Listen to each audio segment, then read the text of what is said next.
Baik, apakah sudah terlihat?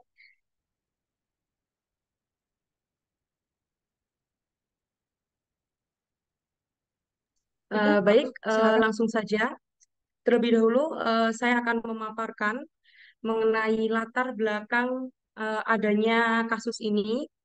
Pertama, kita harus meyakini bahwa Indonesia merupakan negara yang kaya akan potensi sumber daya alamnya, yang di mana potensi tersebut berada dalam perut bumi, yang merupakan pemberian dari Tuhan semesta alam, sehingga kita sebagai manusia memiliki hak dan kewajiban untuk mengelola adanya potensi-potensi sumber daya alam yang ada di Indonesia. Nah, Bapak Ibu, salah satu potensi sumber daya alam tersebut yakni mineral dan batu bara atau minerba, sebagaimana pengaturan mengenai pengelolaan terhadap minerba diatur dalam Undang-Undang Nomor 3 Tahun 2020, yang merupakan perubahan dari Undang-Undang Nomor 4 Tahun 2009 tentang mineral dan batu bara atau yang kita sebut sebagai Undang-Undang Minerba.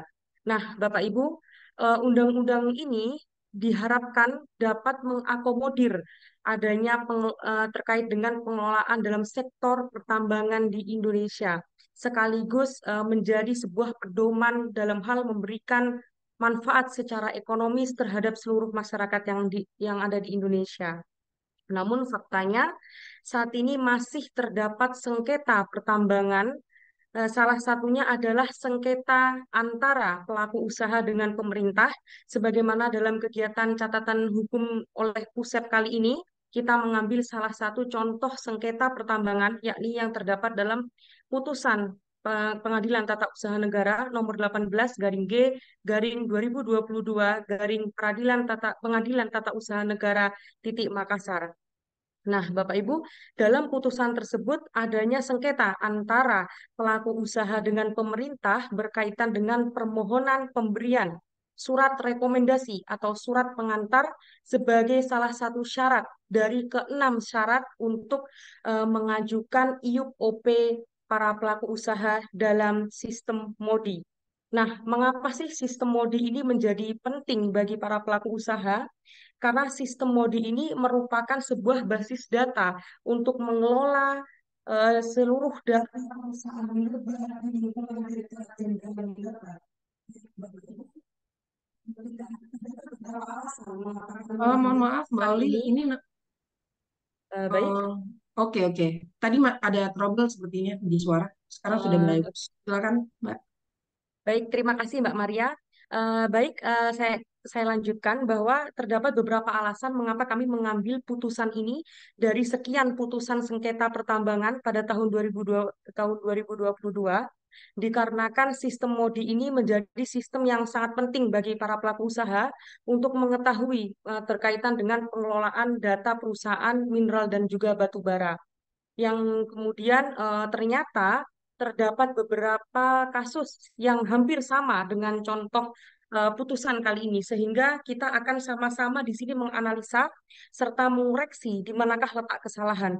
Apakah sistemnya yang bermasalah, ataukah prosedur atau proses pendaftaran IUP OP dalam sistem MODI ini yang bermasalah, atau proses sebelum proses pendaftarannya.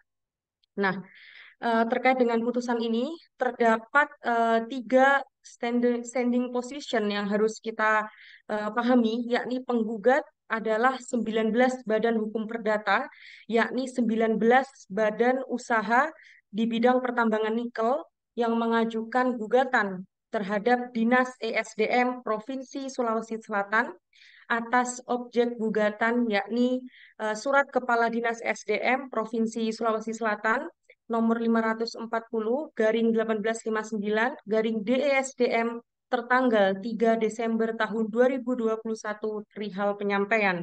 Nah, Bapak Ibu, perlu kita pahami bersama bahwa dalam surat Kepala Dinas SDM ini terdapat jawaban atas permohonan dari 19 Badan Hukum Perdata ini yang menyatakan bahwa Kepala Dinas ESDM tidak memiliki kewenangan untuk memberikan surat pengantar atau surat rekomendasi yang dimohonkan oleh 19 Badan Hukum Perdata, yang di mana Dinas ESDM Provinsi Sulawesi Selatan menyatakan bahwa pemberian surat rekomendasi atau surat pengantar bukan merupakan kewenangan dari pemerintah daerah yang nantinya kita akan membahas secara komprehensif pasal-pasal yang didalilkan oleh Kepala Dinas ESDM Provinsi Sulawesi Selatan, yakni salah satunya adalah pasal 6 ayat 1 Undang-Undang tentang Minerba yang menyatakan bahwa pemerintah pusat memiliki kewenangan untuk memberikan pembinaan dan juga pengawasan kepada para pelaku usaha, yang dimana pasal itulah yang menjadi satu alasan bagi Kepala Dinas SDM untuk menolak adanya permohonan pemberian surat rekomendasi atau surat pengantar oleh 19 Badan Hukum Perdata di bidang tambangan nikel. Baik, untuk yang selanjutnya, terlebih dahulu saya akan memaparkan secara konkret kasus posisi dalam putusan ini. Saya memetakan terdapat 5 proses dalam proses pengadilan ini, yakni yang pertama, para penggugat terdiri dari 19 subjek hukum yang mengajukan permohonan rekomendasi atau surat pengantar yang ditujukan kepada Kepala Dinas SDM Provinsi Sulawesi Selatan. Nah, kemudian atas adanya permohonan ini, Kepala Dinas ESDM Provinsi Sulawesi Selatan menjawab permohonan ini surat Kepala Dinas ESDM yakni nomor 540/1859/DESDM yang menyatakan bahwa tidak memiliki kewenangan untuk mengeluarkan surat rekomendasi atau surat pengantar berdasarkan pasal 6 ayat 1 Undang-Undang Minerba yang menyatakan bahwa kewenangan untuk memberikan surat rekomendasi atau surat pengantar merupakan ruang lingkup pemerintah pusat dalam hal memberikan pembinaan dan juga pengawasan terhadap pelaku usaha di bidang pertambangan. Nah, kemudian dengan adanya surat inilah para pelaku usaha mengajukan keberatan administratif pada tanggal 9 Desember tahun 2021, yang dimana atas keberatan administratif inilah tidak diberikan jawaban oleh Kepala Dinas SDM, yang dimana Kepala Dinas SDM ini tidak menjawab hingga waktu yang ditentukan, yakni 5 hari kerja sesuai dengan ketentuan dalam pasal 175 Undang-Undang tentang Cipta Kerja, sehingga pada tanggal 10 Februari tahun 2022, para penggugat mengajukan gugatan di Pengadilan Tata Usaha Negara Makassar atas tidak dijawabnya atau diamnya Kepala Dinas SDM atas adanya keberatan administratif. Yang dimana perlu kita ketahui bahwa dalam perspektif hukum administrasi negara, diamnya pejabat pemerintah adalah merupakan suatu tindakan hukum. Sehingga tepat kemudian diamnya ini membuat para pelaku usaha mengajukan gugatan di Pengadilan Tata Usaha Negara Makassar. Nah, Bapak Ibu, pada tanggal 9 Desember tahun 2022, adalah putusan yang di mana dalam putusan tersebut terdapat sidang pemeriksaan alasan-alasan daripada pelaku usaha dan juga Kepala Dinas SDM atas pengajuan gugatan ini, yang di mana para penggugat menyatakan bahwa yang tidak dapat mengajukan IUP OP dalam sistem MODI adalah IUP OP yang dicabut izinnya. Nah, akan tetapi IUP OP para pelaku usaha tersebut tidak tergolong IUP OP yang dicabut izinnya, karena syarat daripada IUP OP yang tidak dicabut izinnya adalah diantaranya seperti tidak membuat RKAB atau tumpang tindih dengan kawasan hutan dan lain sebagainya. Nah, dari beberapa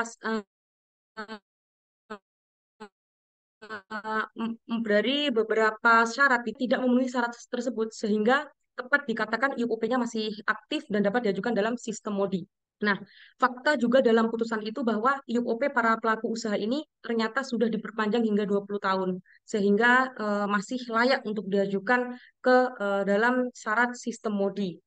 Namun, atas dalil para pelaku usaha tersebut, eh, Kepala Dinas SDM menyatakan bahwa tetap menyatakan bahwa itu bukan merupakan kewenangannya, seperti itu.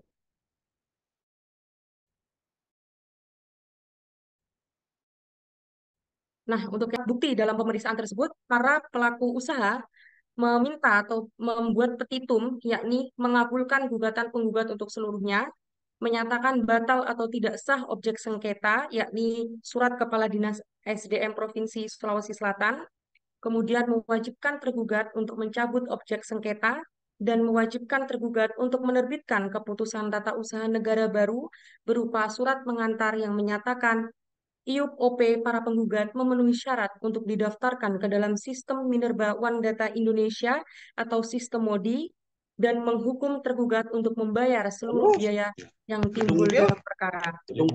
Nah, dalam putusan tersebut, majelis hakim yang terdiri dari tiga majelis hakim, yakni Haji Bambang Wicaksono SHMH sebagai ketua majelis, dan Andi Jayadi Nur SHMH serta Bahrudin SHMH sebagai hakim anggota pada hari Rabu tanggal 6 April 2022 membacakan putusan yang pada pokoknya adalah mengabulkan gugatan penggugat untuk seluruhnya, kemudian menyatakan batalnya objek sengketa, mewajibkan tergugat untuk mencabut seluruh objek sengketa, dan serta mewajibkan tergugat untuk menerbitkan keputusan tata usaha negara baru berupa surat pengantar yang menyatakan IUP OP para penggugat memenuhi syarat untuk didaftarkan ke dalam sistem MODI, serta membayar biaya perkara.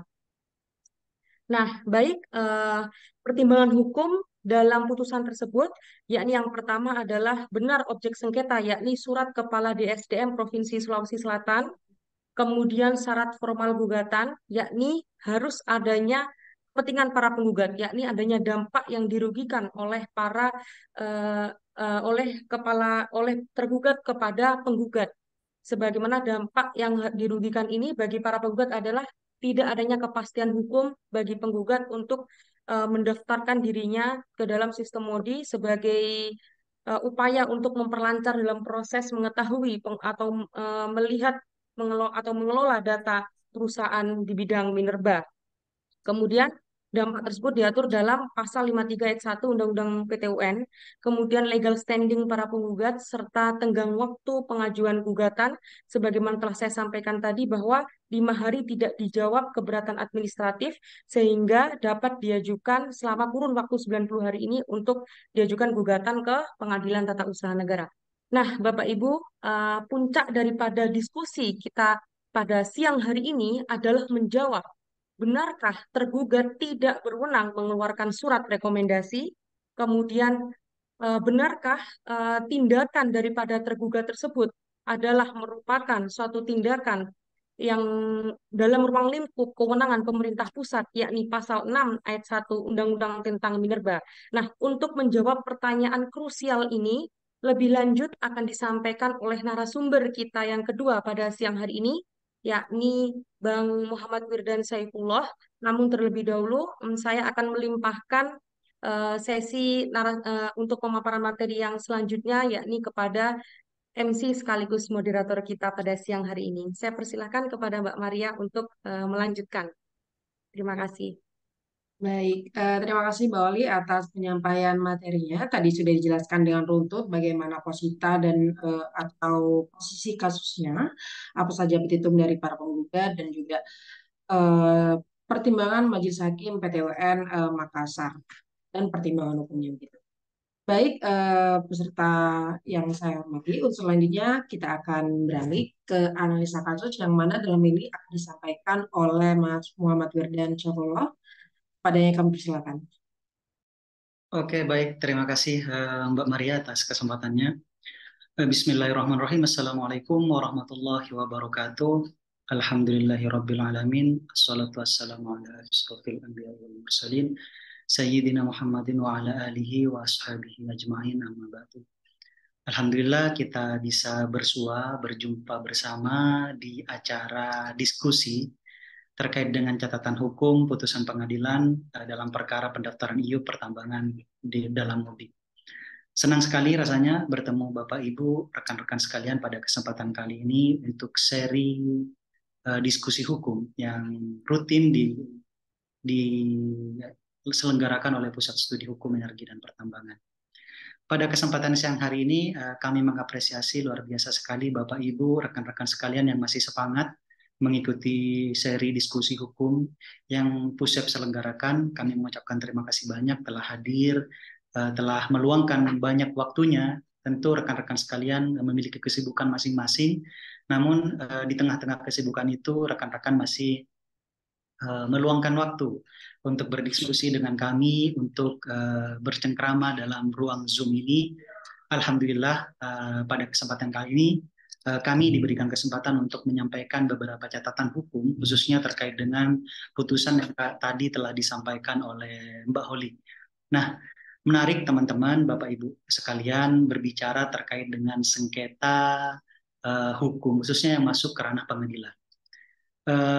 Pusat rutin sejak beberapa tahun yang lalu seringkali kita melakukan penelusuran, melakukan penelitian terhadap putusan-putusan yang sangkut pautnya terkait dengan sektor energi dan pertambangan. Bukan hanya pertambangan, tapi juga terkait dengan energi. Namun beberapa tahun terakhir kami fokus juga memang ke putusan-putusan hukum terkait dengan pertambangan. Maksud kami putusan pengadilan ya. Nah, di tahun 2022 kemarin, kalau boleh kami cerita, Pusat melakukan studi, melakukan riset terkait dengan putusan-putusan pengadilan mengenai sengketa-sengketa hukum pertambangan. Baik itu yang pidana, perdata, PTUN khususnya, yang pada saat kesempatan kali ini dibahas, dan juga sengketa-sengketa lainnya. Misalkan juga di tahun kemarin kami mengumpulkan beberapa putusan terkait dengan hubungan industrial di beberapa kasus pertambangan yang meliputi perusahaan-perusahaan pertambangan. Nah, pada kesempatan kali ini Bapak Ibu dan rekan-rekan sekalian, putusan ini lahir dan kami pilih sebagai sampel dari beberapa putusan yang telah kami rangkum atau kami dapatkan dari hasil riset kami di pemetaan kasus hukum di awal tahun kemarin. Nah, sebenarnya putusan-putusan tersebut merupakan buah riset tim kami di mana mengumpulkan beberapa kasus hukum pertambangan yang terjadi selama tahun 2020. Dari bulan Januari 2022 hingga bulan Desember 2022. Nah, dari salah satu putusan itu sepanjang tahun 2022 ada salah satunya ini ya terkait dengan kasus perkara pendaftaran IUP pertambangan dalam mudi ini. Nah, sebenarnya ada beberapa kasus yang sama yang terjadi terkait dengan IUP ini juga. Nah, namun kami memutuskan dalam tim bahwa ini lumayan menarik untuk dibahas dan didiskusikan bersama teman-teman sekalian pada kesempatan kali ini. Nah, Bapak Ibu dan rekan-rekan sekalian, kami informasikan bahwa Pusat Studi Hukum Energi dan Pertambangan ini rutin mengadakan diskusi, bahkan bukan diskusi-diskusi yang seri diskusi hukum ini memang rutin, namun juga ada pelatihan-pelatihan yang itu diselenggarakan secara gratis, Bapak Ibu. Kami harap Bapak Ibu nanti teman-teman sekalian bisa mengikuti seri-seri pelatihan kami yang diselenggarakan nanti berikut-berikutnya. Dan beberapa waktu kemarin kami menyelenggarakan pelatihan legal drafting dan yang ikut itu hampir 1.000 dan kami mengapresiasi sekali kehadiran peserta waktu itu. Dan tak lupa juga kami ucapkan sekali lagi terima kasih buat teman-teman yang telah hadir untuk seri diskusi hukum ini. Baik, kita kembali ke topik di mana pada kesempatan kali ini izinkan kami memberikan catatan hukum terhadap putusan Pengadilan Tata Usaha Negara Makassar nomor 18/G/2022 PT-UN Makassar. Ini terkait dengan permohonan pendaftaran IUP OP dalam sistem Minerba One Data Indonesia atau yang dikenal di kalangan pengusaha, di kalangan praktisi pertambangan itu sebagai MODI, aplikasi sebuah aplikasi yang memuat database terkait dengan perusahaan-perusahaan pertambangan yang memiliki izin seperti itu. Nah, Bapak Ibu dan teman-teman sekalian, terkait dengan kasus kali ini yaitu IUP OP berarti izin usaha pertambangan operasi produksi. Dalam kasus ini para pengusaha ataupun para tergugat itu sudah memiliki IUP tingkatan operasi produksi, bukan lagi IUP eksplorasi yang masih melakukan penelitian dan lain semacamnya, tapi sudah masuk ke tahapan operasi produksi. Nah, pada kesempatan kali ini tadi diuraikan juga mengenai bagaimana kedudukan hukumnya para tergugat dan juga para penggugat dan juga tergugat. Dan dalam kesempatan kali ini izinkan kami menyampaikan terkait dengan catatan hukum atau catatan pada kasus aku. Terkait dengan pertimbangan hukum juga tadi disampaikan mengenai keberatan administratif. Keberatan administratif itu setelah diketahui dikeluarkan lahirnya surat dari Kepala Dinas SDM Provinsi Sulawesi Selatan itu mengenai penyampaian yang menyatakan bahwa tidak berwenang untuk mengeluarkan surat rekomendasi ataupun surat pengantar untuk para penggugat ini melakukan mendaftarkan izinnya ke Minerba atau ke pusat untuk memasukkan izinnya tersebut ke MODI seperti itu. Nah, Hilang semua. dalam Dia kesempatan dikasih namain kok nggak hilang. ya, mohon maaf moderator, itu pertanyaan atau gimana? Baik, kami lanjut. Ya, silakan lanjutkan. Oke. Ini terkait dengan keberatan administratif. Nah, tenggat waktu keberatan administratif pengajuan keberatan itu 21 hari kerja setelah diumumkan oleh pejabat ataupun pejabat yang benar mengeluarkan keputusan tata usaha negara. Nah, hal itu diuraikan di pasal 77 ayat 1 di mana keputusan dapat diajukan keberatan dalam waktu paling lama 21 hari kerja sejak diumumkannya keputusan tersebut oleh badan dan atau pejabat pemerintahan. Ini normatif sekali. Memang secara normatif ketentuannya seperti itu. Nah, kemudian dalam perkara aku ini Bapak Ibu dan teman-teman sekalian, tergugat telah mengeluarkan surat keputusan atau surat penyampaian yang menyatakan bahwa mereka tidak dapat mengeluarkan surat rekomendasi untuk pendaftaran sebagai syarat pendaftaran tersebut. Nah, kemudian para tergugat melakukan keberatan administratif. Nah, sebenarnya ada beberapa hal yang bisa dilakukan dalam melakukan proses keberatan administratif itu. Hal itu bisa dilakukan dengan juga ketika tidak ada tanggapan ataupun tidak ada balasan dari pejabat yang berwenang yang mengeluarkan keputusan tersebut, maka bisa melakukan banding administratif. Nah, banding administratif ini kemana? Ke atasan yang pejabat yang mengeluarkan keputusan seperti itu. Nah, hal ini telah diatur sebenarnya, namun tidak dilakukan oleh para penggugat karena menganggap diamnya atau tidak dibalasnya surat mereka itu adalah jawaban dan itu dapat diterima seperti itu. Dan memang ketentuan di undang-undang seperti itu. Nah, ketentuan lain sebenarnya yang bisa dilakukan adalah banding administratif. Hal itu telah diatur dalam pasal 48 Undang-Undang PTUN. Bentuk dalam penjelasannya itu, bentuk upaya administratif itu ada dua. Bisa melakukan keberatan administratif atau banding administratif apabila keberatan itu ditolak ataupun tidak dijawab.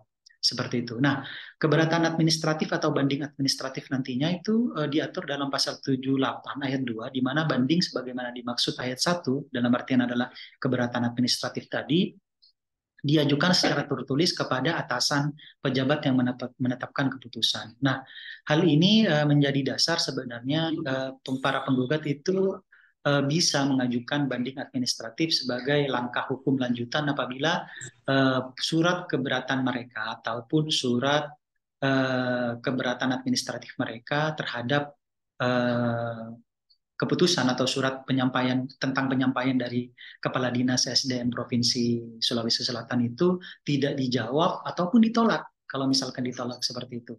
Nah, ini bisa dilakukan langkah hukum tersebut. Nah, kemudian Bapak Ibu dan rekan-rekan sekalian, mengenai tenggat waktu. Next, Mbak Maria. Mengenai tenggat waktu tadi diuraikan sedikit oleh Mbak Holly bagaimana tenggat waktu pengajuan gugatan oleh para penggugat. Nah, objek sengketa terbit atau lahir pada tanggal 3 Desember tahun 2021, di mana kemudian para penggugat mengajukan gugatan secara elektronik pada tanggal 10 Februari 2022.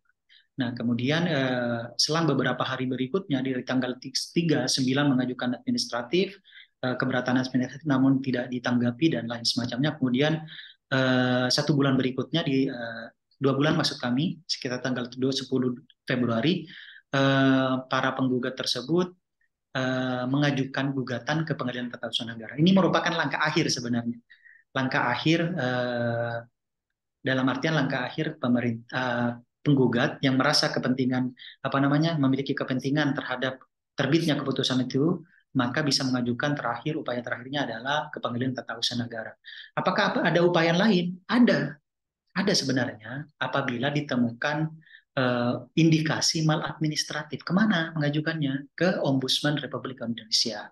Nah, ke Ombudsman itu nantinya melakukan pengaduan ke Ombudsman bahwa dalam prosesnya, proses penerbitan, misalkan kalau izin, penerbitan izin, dan lain semacamnya itu ada indikasi atau ada dugaan maladministratif di sana. Nah, nanti Ombudsman itu akan mengeluarkan rekomendasi yang mana rekomendasi itu bisa digunakan sebagai landasan bagi pemerintah untuk merevisi ataupun mengeluarkan keputusan baru terhadap putusan yang sebelumnya yang dianggap merugikan bagi para penggugat seperti itu.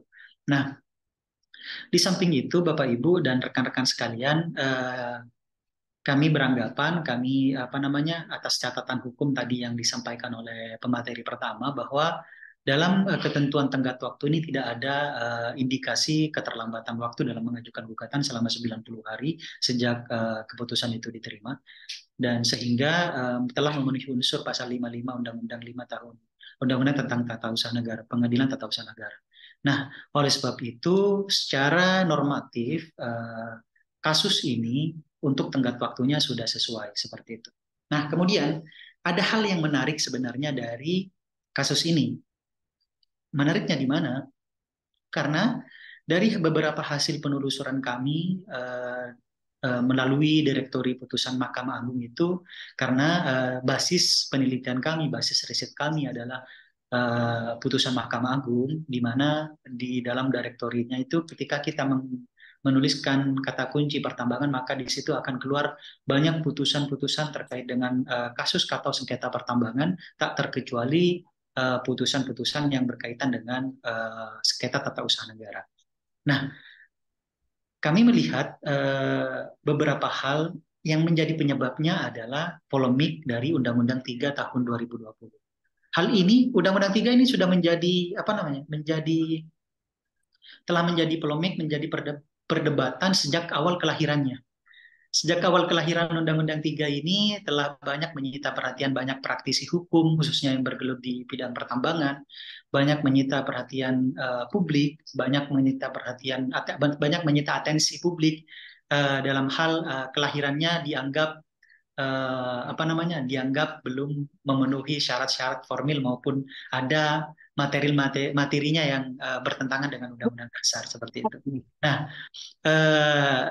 polemiknya di mana aja, dan bisa dalam polemik Undang-Undang 3 tahun 2020 ini salah satunya mungkin bisa disebabkan, kasus ini juga bisa disebabkan oleh polemik salah penafsiran pasal-pasal yang terkait dengan perizinan di Undang-Undang 3 tahun 2020. Makanya Kepala Dinas SDM Provinsi Sulawesi Selatan itu menolak untuk mengeluarkan surat pengantar untuk sebagai persyaratan pendaftaran izin ke MODI, karena beranggapan bahwa kewenangannya telah dicabut dengan Undang-Undang 3 tahun 2020, sehingga beliau atau mereka tidak mau mengeluarkan surat pengantar atau rekomendasi tersebut. Nah, sebenarnya Bapak Ibu dan teman-teman sekalian, yang sering jadi bahan diskusi dan juga bahan kajian adalah terkait dengan kelahiran Undang-Undang 3 tahun 2020 ini mencederai semangat otonomi daerah.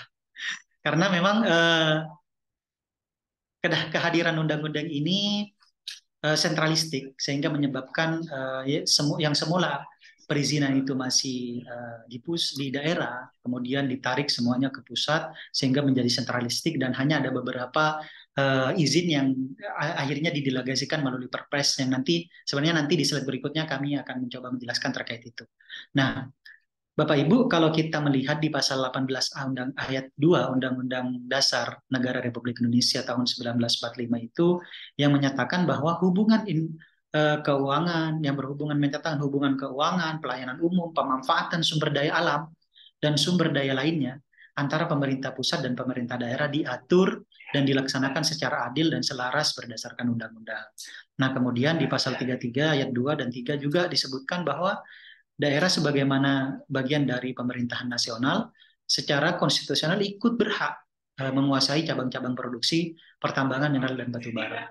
Namun, pada dalam prakteknya, Bapak, Ibu, dan rekan-rekan sekalian, salah satu alasan kenapa sekarang di pusat, terpusat semua untuk perizinan itu, karena dahulunya setelah proses banyak mengalami, Indonesia banyak mengalami proses perubahan dari pusat yang semula sentralistik, kemudian beralih ke desentralisasi lagi, kemudian sentralistik terakhir melalui Undang-Undang 3 tahun 2020 ini, sebenarnya banyak polemik ataupun banyak sekali politik hukum yang bermain di sana. Dalam artian, dalam proses pembentukan undang-undangnya pun banyak mengalami perubahan. Kalau kami boleh cerita, perjalanan pengaturan pertambangan di Indonesia ini dimulai sejak tahun 1967. Ketika itu ada Undang-Undang 11 tahun 1967 di mana ada tentang ketentuan pokok pertambangan. Itu dalam masa rezim Orde Baru. Di mana kehadiran undang-undang ini salah satu tujuannya adalah untuk menarik investor, swasta asing, dan juga merubah potensi menjadi ekonomi yang real, dan juga pembagian urusan yang bersifat sentralistik. Kemudian di tahun 1998, setelah masa waktu itu pergolakan reformasi, desentralisasi keuangan kepada Pemda. Karena salah satu tuntutan reformasi adalah apa namanya? Salah satunya adalah desentralisasi kewenangan kepada daerah tentunya. Dan kemudian pertambangan yang merupakan urusan bagi Pemda. Kemudian di tahun 99 lahir juga Undang-Undang Otonomi Daerah, sehingga menyebabkan semangat baru di Indonesia setelah reformasi, yaitu Undang-Undang 99 Undang-Undang Pemda Otonomi Daerah terkait dengan desentralisasi itu. Nah, desentralisasi pertambangan waktu itu, Bapak Ibu dan teman-teman sekalian, semangatnya adalah desentralisasi melalui Undang-Undang Otonomi Daerah dan juga kewenangan penuh Pemda tentang perizinan dan pengawasan seperti itu. Dan kemudian setelah kelahiran undang-undang tersebut, pasca reformasi itu desentralisasi dan Pemda menerbitkan kuasa pertambangan atau KP, kemudian secara besar-besaran banyak mengobral izin pertambangan waktu itu. Dan kemudian kelahiran Undang-Undang 9 tahun 2000, Undang-Undang 4 tahun 2009 juga untuk mengatur kewenangan di setiap level pemerintahan. Dalam hal ini adalah pemerintahan daerah tingkat 1 kabupaten kota, kemudian provinsi dan juga pusat. Nah, pusat ini memiliki fungsi pengawasan terhadap Pemda, kemudian berorientasi kepada lanjutan. Nah, perubahan mendasar adalah terkait dengan pelaku usaha dan kewajibannya terkait dengan pelaksanaan dari Undang-Undang 4 tahun 2009 itu. Nah, Bapak Ibu, jika melihat perkembangan dari sejarah politik hukum pertambangan itu dari segi undang-undang, nah setelah reformasi berlanjut di tahun 2009 itu kelahiran Undang-Undang 9 tahun 2000, Undang-Undang 4 tahun 2009, otonomi berangsur menjadi sentralisasi, kemudian dahulunya yang di tahun tahun tersebut lahirlah kemudian dalam perkembangannya dengan undang-undang pemerintahan daerah, Pemda kabupaten kota tidak lagi memiliki kewenangan untuk memberikan izin khususnya terkait dengan pengelolaan sumber daya alam, sehingga sudah terpusat di provinsi waktu itu sejak kelahiran Undang-Undang Pemda seperti itu. Nah, itu merupakan uraian sejarah sebenarnya dari politik hukum pertambangan. Nah, apa hubungannya dengan ini? Kemudian next Mbak Maria. Nah, kewenangannya adalah terkait dengan kewenangan Pemda dalam Undang-Undang 3 tahun hal ini sekaligus menjawab dari pertanyaan Mbak Holi tadi, apakah Dinas SDM Provinsi Sulawesi Selatan memiliki kewenangan untuk mengeluarkan surat atau tidak, seperti itu. Nah, baik Bapak Ibu dan rekan-rekan sekalian, dalam pasal 6 ayat 1 huruf K itu pemerintah pusat dalam pengelolaan pertambangan mineral dan batubara berwenang untuk menerbitkan perizinan berusaha. Sehingga dalam hal ini perizinan berusaha itu pemerintah pusat yang memiliki kewenangan. Namun di pasal 35-nya ayat 4, pemerintah pusat dapat mendelegasikan kewenangan pembagian perizinan berusaha sebagaimana dimaksud pada ayat 2 kepada pemerintah daerah provinsi sesuai dengan ketentuan peraturan perundang-undangan. Kemudian lahirlah Perpres nomor 55 tahun 2020 itu sebagai pendelegasian. Nah, Perpres ini berkaitan dengan pendelegasian pemberian perizinan berusaha di bidang pertambangan mineral dan batu bara kepada daerah. Nah, apa aja yang diatur dalam Perpres itu, khususnya terkait dengan pembagian kewenangannya adalah di pasal 2 ayat 1 huruf A, di mana dalam pembagian pendelegasian itu meliputi pemberian sertifikat standar dan juga izin. Kemudian dilanjutkan di ayat 3-nya huruf A, pemberian izin sebagaimana dimaksud pada ayat 1 huruf A, angka 2 terdiri atas IUP dalam rangka pengamanan penanaman modal dalam negeri untuk komoditas mineral bukan logam dengan ketentuan berada dalam satu provinsi dan atau wilayah laut tidak sampai jauh 12 mil seperti itu. Nah, kondisi ini Bapak Ibu dan rekan-rekan sekalian, jadi ada pendelegasian yang memang didelegasikan ke daerah, namun pendelegasian tersebut untuk perizinan berusaha yang non logam. Karena dalam kasus ini adalah nikel, perizinan nikel, maka tetap menggunakan rezim perizinan di pusat seperti itu. Nah, perlu kami sampaikan juga bahwa apa saja sih syarat-syarat syarat-syarat untuk pendaftaran MUDI itu? Setelah kami telusuri Bapak Ibu dan teman-teman sekalian, sebenarnya untuk persyaratan-persyaratan MUDI itu kenapa sampai ada MUDI dan bagaimana prosesnya seperti itu.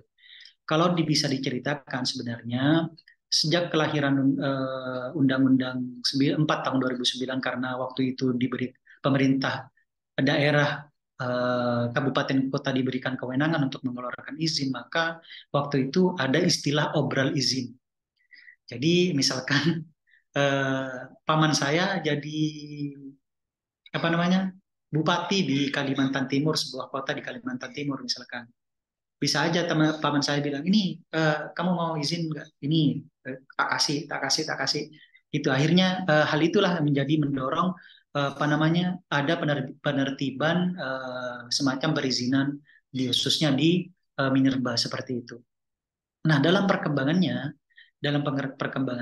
sekitar tahun 2015 itu pemerintah mengeluarkan kebijakan bahwa perizinan berusaha atau perizinan untuk minerba ini harus ada sertifikat clear and clean. Apa itu clear and clean? Maka perusahaan itu atau tidak ada sangkut pautnya permasalahan terkait dengan kewajibannya kepada pemerintah, terkait dengan tumpang tindih IUP dan lain semacamnya. Sebenarnya itu tujuannya itu. Dalam artian IUP yang dikeluarkan itu setelah melalui prosedur dan mekanisme perizinannya, maka bisa dinyatakan clear and clean. Nah, secara perkembangan kemudian di sekitar tahun 2017, kalau nggak salah 2018, itu setelah mengalami perkembangan, lahirlah aplikasi yang namanya MODI. MODI ini Minerbawan Data Indonesia ini database yang memuat perusahaan-perusahaan yang sudah clear and clean sebenarnya. Clear and clean maka bisa terdaftar di MODI. Makanya dalam persyaratan MODI itu kalau kita buka di websitenya MODI, Bapak Ibu bisa buka dan juga bisa melihat apa sih persyaratannya. Salah satunya adalah SK perizinan dari awal hingga akhir dan kemudian putusan pengadilan atau rekomendasi lembaga yang berwenang. Ini menarik.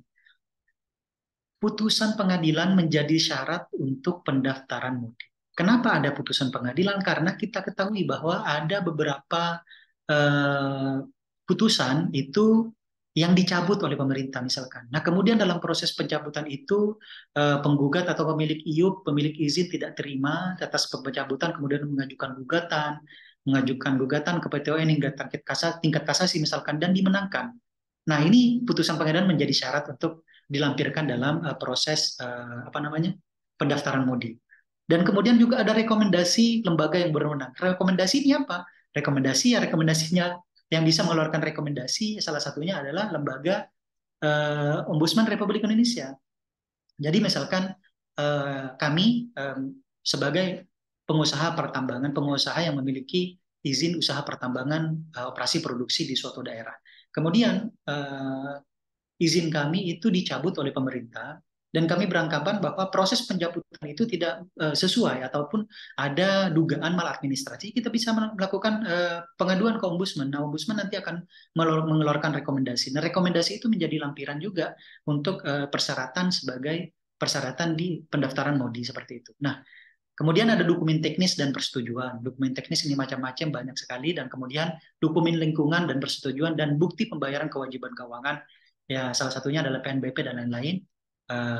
Ini panjang. Dan kemudian itulah menjadi syarat untuk pendaftaran MODI seperti itu. Nah, ini yang terjadi di kasus ini, Bapak Ibu dan rekan-rekan sekalian. Jadi secara nggak langsung sebenarnya pemerintah daerah itu beranggapan tidak memiliki kewenangan untuk mengeluarkan surat rekomendasi ataupun surat pengantar untuk pendaftaran izin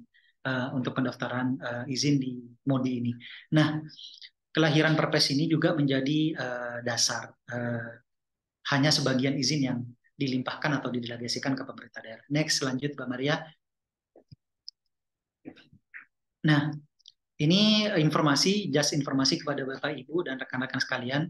Sebagaimana kami sampaikan di awal bahwa kasus IUP tidak terdaftar di MODI itu banyak, dan kami informasikan juga bahwa ada sekitar 418 putusan kasus pertambangan di tahun 2022 berdasarkan hasil riset kami melalui putusan Direktorat Putusan Mahkamah Agung, di mana kalau kita klik atau kita ketik kata kunci pertambangan, maka akan muncul banyak kasus terkait putusan-putusan yang berkaitan dengan pertambangan. Nah, itu ada sekitar 418 putusan seperti itu. Kalau kita menggunakan basis data putusan Mahkamah Agung di Direktorat Putusan Mahkamah Agung. Dan kemudian ada sekitar 57 putusan tata usaha negara. Dan 17 diantaranya kurang lebih, Bapak Ibu, itu putusan mengenai MODI ini. Ada yang tidak terdaftar di MODI, ada ada yang kebanyakan ya tidak terdaftar di MODI, karena itu mengajukan gugatan ke pengadilan sampai ada putusan pengadilan terkait dengan bahwa keputusan terkait dengan misalkan tidak terdaftarnya di MODI itu seperti apa, kemudian menjadi kasus yang disengketakan di pengadilan. Nah, dari banyaknya kasus izin usaha pertambangan yang yang baik eksplorasi maupun operasi produksi yang tidak terdata atau tidak masuk MODI, di antara banyak kasus adalah kasus dikarenakan IUP dicabut ataupun IUP tidak CNC. Nah, biasanya banyak kami temukan dalam kasus-kasus itu setelah kasus atau IUP-nya itu dimenangkan dalam proses dalam proses pergulatan di pengadilan, persidangan di pengadilan, setelah dimenangkan tiba-tiba memang IUP-nya nggak terdata di MODI. Oleh sebab itu memang harus didaftarkan ke MODI. Ketika ketika IUP mereka tidak lagi terdata di MODI. Walaupun secara yuridis, secara normatif mereka memiliki IUP yang sudah sah secara pengadilan, karena pengadilan mengesahkan misalkan setelah IUP-nya dicabut dan dikembalikan lagi kepada yang berhak, maka memang ada sebagian kasusnya tidak terdata di MODI, hingga harus mendaftarkan ulang di MODI seperti itu. Nah, jadi Bapak Ibu dan rekan-rekan sekalian, jadi ada dua hal yang bisa dilakukan. Yang pertama adalah non litigasi melalui rekomendasi Ombudsman Republik Indonesia yang menjadi persyaratan juga dalam pendaftaran MODI, dan juga melalui pengadilan. Itu langkah terakhir mungkin ya, karena memang kami sama sekali tidak menyarankan berperkara di pengadilan karena ini prosesnya panjang dan membutuhkan biaya yang banyak. serta pikiran yang luar biasa berat dan sehingga sangat tidak sarankan. Kalau misalkan rekomendasi Ombudsman cukup sehingga pemerintah bisa memasukkan Minerba mampu memasukkan perizinannya itu ke MODI, ya it's okay, itu no problem, malah lebih bagus seperti itu. Nah, itu mungkin Bapak Ibu dan rekan-rekan sekalian yang dapat kami sampaikan, nanti bisa kita lanjutkan dalam sesi diskusi. Terima kasih, kami serahkan kembali ke Mbak Maria Ulfa selaku moderator.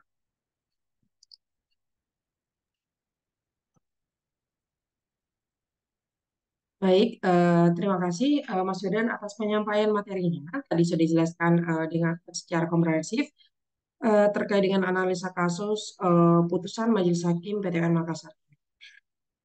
Peserta yang saya hormati, untuk selanjutnya kami silakan kepada Mas Muhammad Qabul Nusantara untuk menyampaikan tanggapannya atas catatan hukum putusan pengadilan ini. Kepada Mas Bim, kami silakan. Oh ya, terima kasih Mbak Maria, Bang Wirdan, Mbak Holi, penyampaian yang sangat menarik. Terlebih putusannya juga sangat menarik.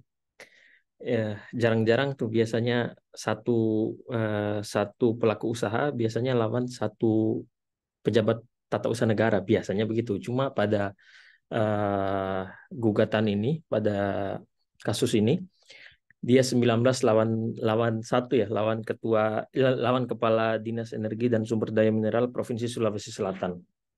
Ya, ini juga berdasar karena ada juga jurisprudensi yang dia cantumkan. Kalau kita baca putusannya itu ada pernah dilakukan cara yang seperti itu juga pada kasus-kasus terdahulu gitu. Gini, kalau kita lihat mungkin problematikanya ini kayak yang disampaikan oleh Bang Wirdan dan Mbak Holi tadi, sebenarnya inkonsistensi dari Undang-Undang 3 tahun 2020. Di mana kalau kita lihat itu tersentralisasi, kalau kita baca pasal 6 itu kan tersentralisasi sebenarnya. Tapi pada pasal 35 yang dijelaskan Bang Wirdan tadi, itu memberikan ruang juga untuk memberikan pemerintah daerah provinsi untuk mengeluarkan izin. Nah, pasti pemerintah daerah juga gini, pasti dia juga berpikir, benar nggak dia memiliki kewenangan itu untuk mengeluarkan surat rekomendasi? Nah, gitu. Walaupun kalau kita lihat itu juga kalau secara formil ya hampir sempurna kayaknya dari apa yang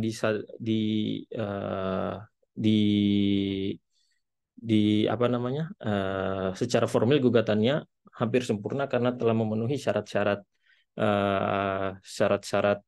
yang apa namanya yang menjadi dasar dalam Undang-Undang Pengadilan Tata Usaha Negara. Seperti tadi kalau syarat administratif itu keberatan administratif itu kan suatu syarat yang formil sekarang. Karena kalau belum dilakukan itu, pasti Pengadilan Tata Usaha Negara itu pada ujung nanti akan NO dia putusannya, pasti itu. Jadi suatu kewajiban bagi penggugat yang berhadapan dengan negara itu, yang berhadapan dengan kepala pejabat tata usaha negara itu wajib melakukan keberatan administratif. Nah, itu sebenarnya yang ingin saya dalami ya sebenarnya, benar nggak sih Kepala Dinas Energi dan Sumber Daya Mineral tingkat provinsi itu dia punya kewenangan atau tidak mengeluarkan rekomendasinya itu? Karena kalau kita lihat perizinan mereka itu kan udah ada. Kalau putusannya itu ada yang sejak tahun 2010 berlaku sampai 2020, berlaku sampai 2030, 2035. Nah, itu. Tapi ini juga MODI kita anggaplah sebagai suatu yang apa namanya ya niatnya baik untuk merapikan data terkait minerba ya seputar minerba dan batubara. Tapi kita lihat pada pelaksanaannya kan pasti tidak mulus tuh kayak yang sekarang. Ini just info aja ya, kalau nggak salah di Pengadilan Tata Usaha Negara Jakarta aja nih terakhir 2 minggu lalu karena ada teman yang dari SDM ternyata perkara ini ada 100 lebih. Sekarang lagi berjalan. Kayaknya perkara ini sama kayak yang diajukan oleh para penggugat ini. Nah, itu. Tapi yang ini yang ingin saya eh, tanya lebih lanjut karena penanggap ya sebenarnya di Undang-Undang 3 tahun 2020 itu memberikan kewenangan nggak sih kepada pemerintah daerah tingkat provinsi itu untuk mengeluarkan rekomendasi. Karena kalau kita jadi pelaku usaha, pasti kita akan melakukan cara yang sama seperti ini. Nah, Mas Firdan juga kan advokat tuh. Saya yakin kalau kita ada di posisi penggugat, pasti akan melakukan cara yang sama seperti ini. Nah, itu. Kemudian, eh, apalagi yang ingin saya tanya, yang ingin saya sampaikan, terkait dengan rekomendasi dari Ombudsman dan putusan pengadilan. Itu sebenarnya kalau bisa langkah-langkah terakhir saja. Karena kalau kita berbicara pada perizinan itu kan pasti ada yang bagus itu kan harus ada keputusan dari pejabat tata usaha negaranya. Hal-hal lain seperti yudisia apa namanya pengadilan dan ombudsman itu kan langkah terakhir sebenarnya yang kita pakai. Cuma pemerintah daerah juga ini kan harus apa namanya mengetahui apa yang menjadi tugas dan fungsinya beserta kewenangannya juga. Jangan sampai overlapping. Jangan juga ketika dia tidak ketika dia memiliki wewenang untuk itu dia tidak ingin bertindak sedangkan masyarakat juga ini telah melengkapi syarat-syarat administratif yang dibutuhkan. Nah, itu saja sih dari saya, Mbak Maria, Bang Wirdan, dan Mbak Holi. Ya. Baik, terima kasih Mas Muhammad Kabul Nusantara atas tanggapannya yang sangat menarik terhadap catatan hukum putusan pengadilan pada kali ini. Para peserta yang saya hormati, tadi telah kita simak bersama materi dari kedua peneliti yang luar biasa. Selanjutnya saya akan buka sesi tanya jawab. Untuk pertama saya akan buka satu termin untuk 3 penanya dan dapat disampaikan melalui kolom chat maupun disampaikan secara langsung dengan fitur raise hand. Jadi teman-teman sekalian, apabila ada hal yang ingin dikonfirmasi atau ditanyakan dapat secara langsung disampaikan melalui kolom chat maupun secara langsung dengan fitur raise hand. Gitu. Tadi sudah dijelaskan sangat komprehensif oleh para pemateri dan di sini sebenarnya sudah ada satu pertanyaan dari Mas Patra dari Indonesia Law Forum. Ini beliau menanyakan bahwasannya di mana kerangka regulasi persyaratan pendaftaran IUKOP ke dalam MODI. Serta apakah jika IUKOP tersebut tidak masuk MODI, maka menyebabkan batal demi hukum IUKOP tersebut. Serta bagaimana dampaknya secara hukum. Ini sebenarnya satu pertanyaan cuma beranak begitu ya. Silakan mungkin tanggapannya mungkin boleh Bang Wirdan dulu mungkin. Silakan Bang.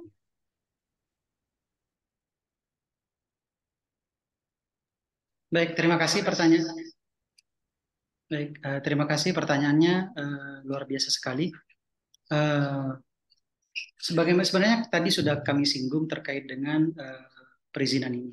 Pertanyaan dari Pak Patra atau Bang Patra ini mengenai apa namanya di mana kerangka regulasi persyaratan pendaftaran IUP-OP ke dalam MODI dan serta apakah jika IUP-OP tersebut tidak masuk MODI maka menyebabkan batal demi hukum IUP-OP tersebut. Nah, kenapa tadi saya sudah sampaikan mengenai sejarah perjalanan pengaturan pertambangan, khususnya di perizinannya.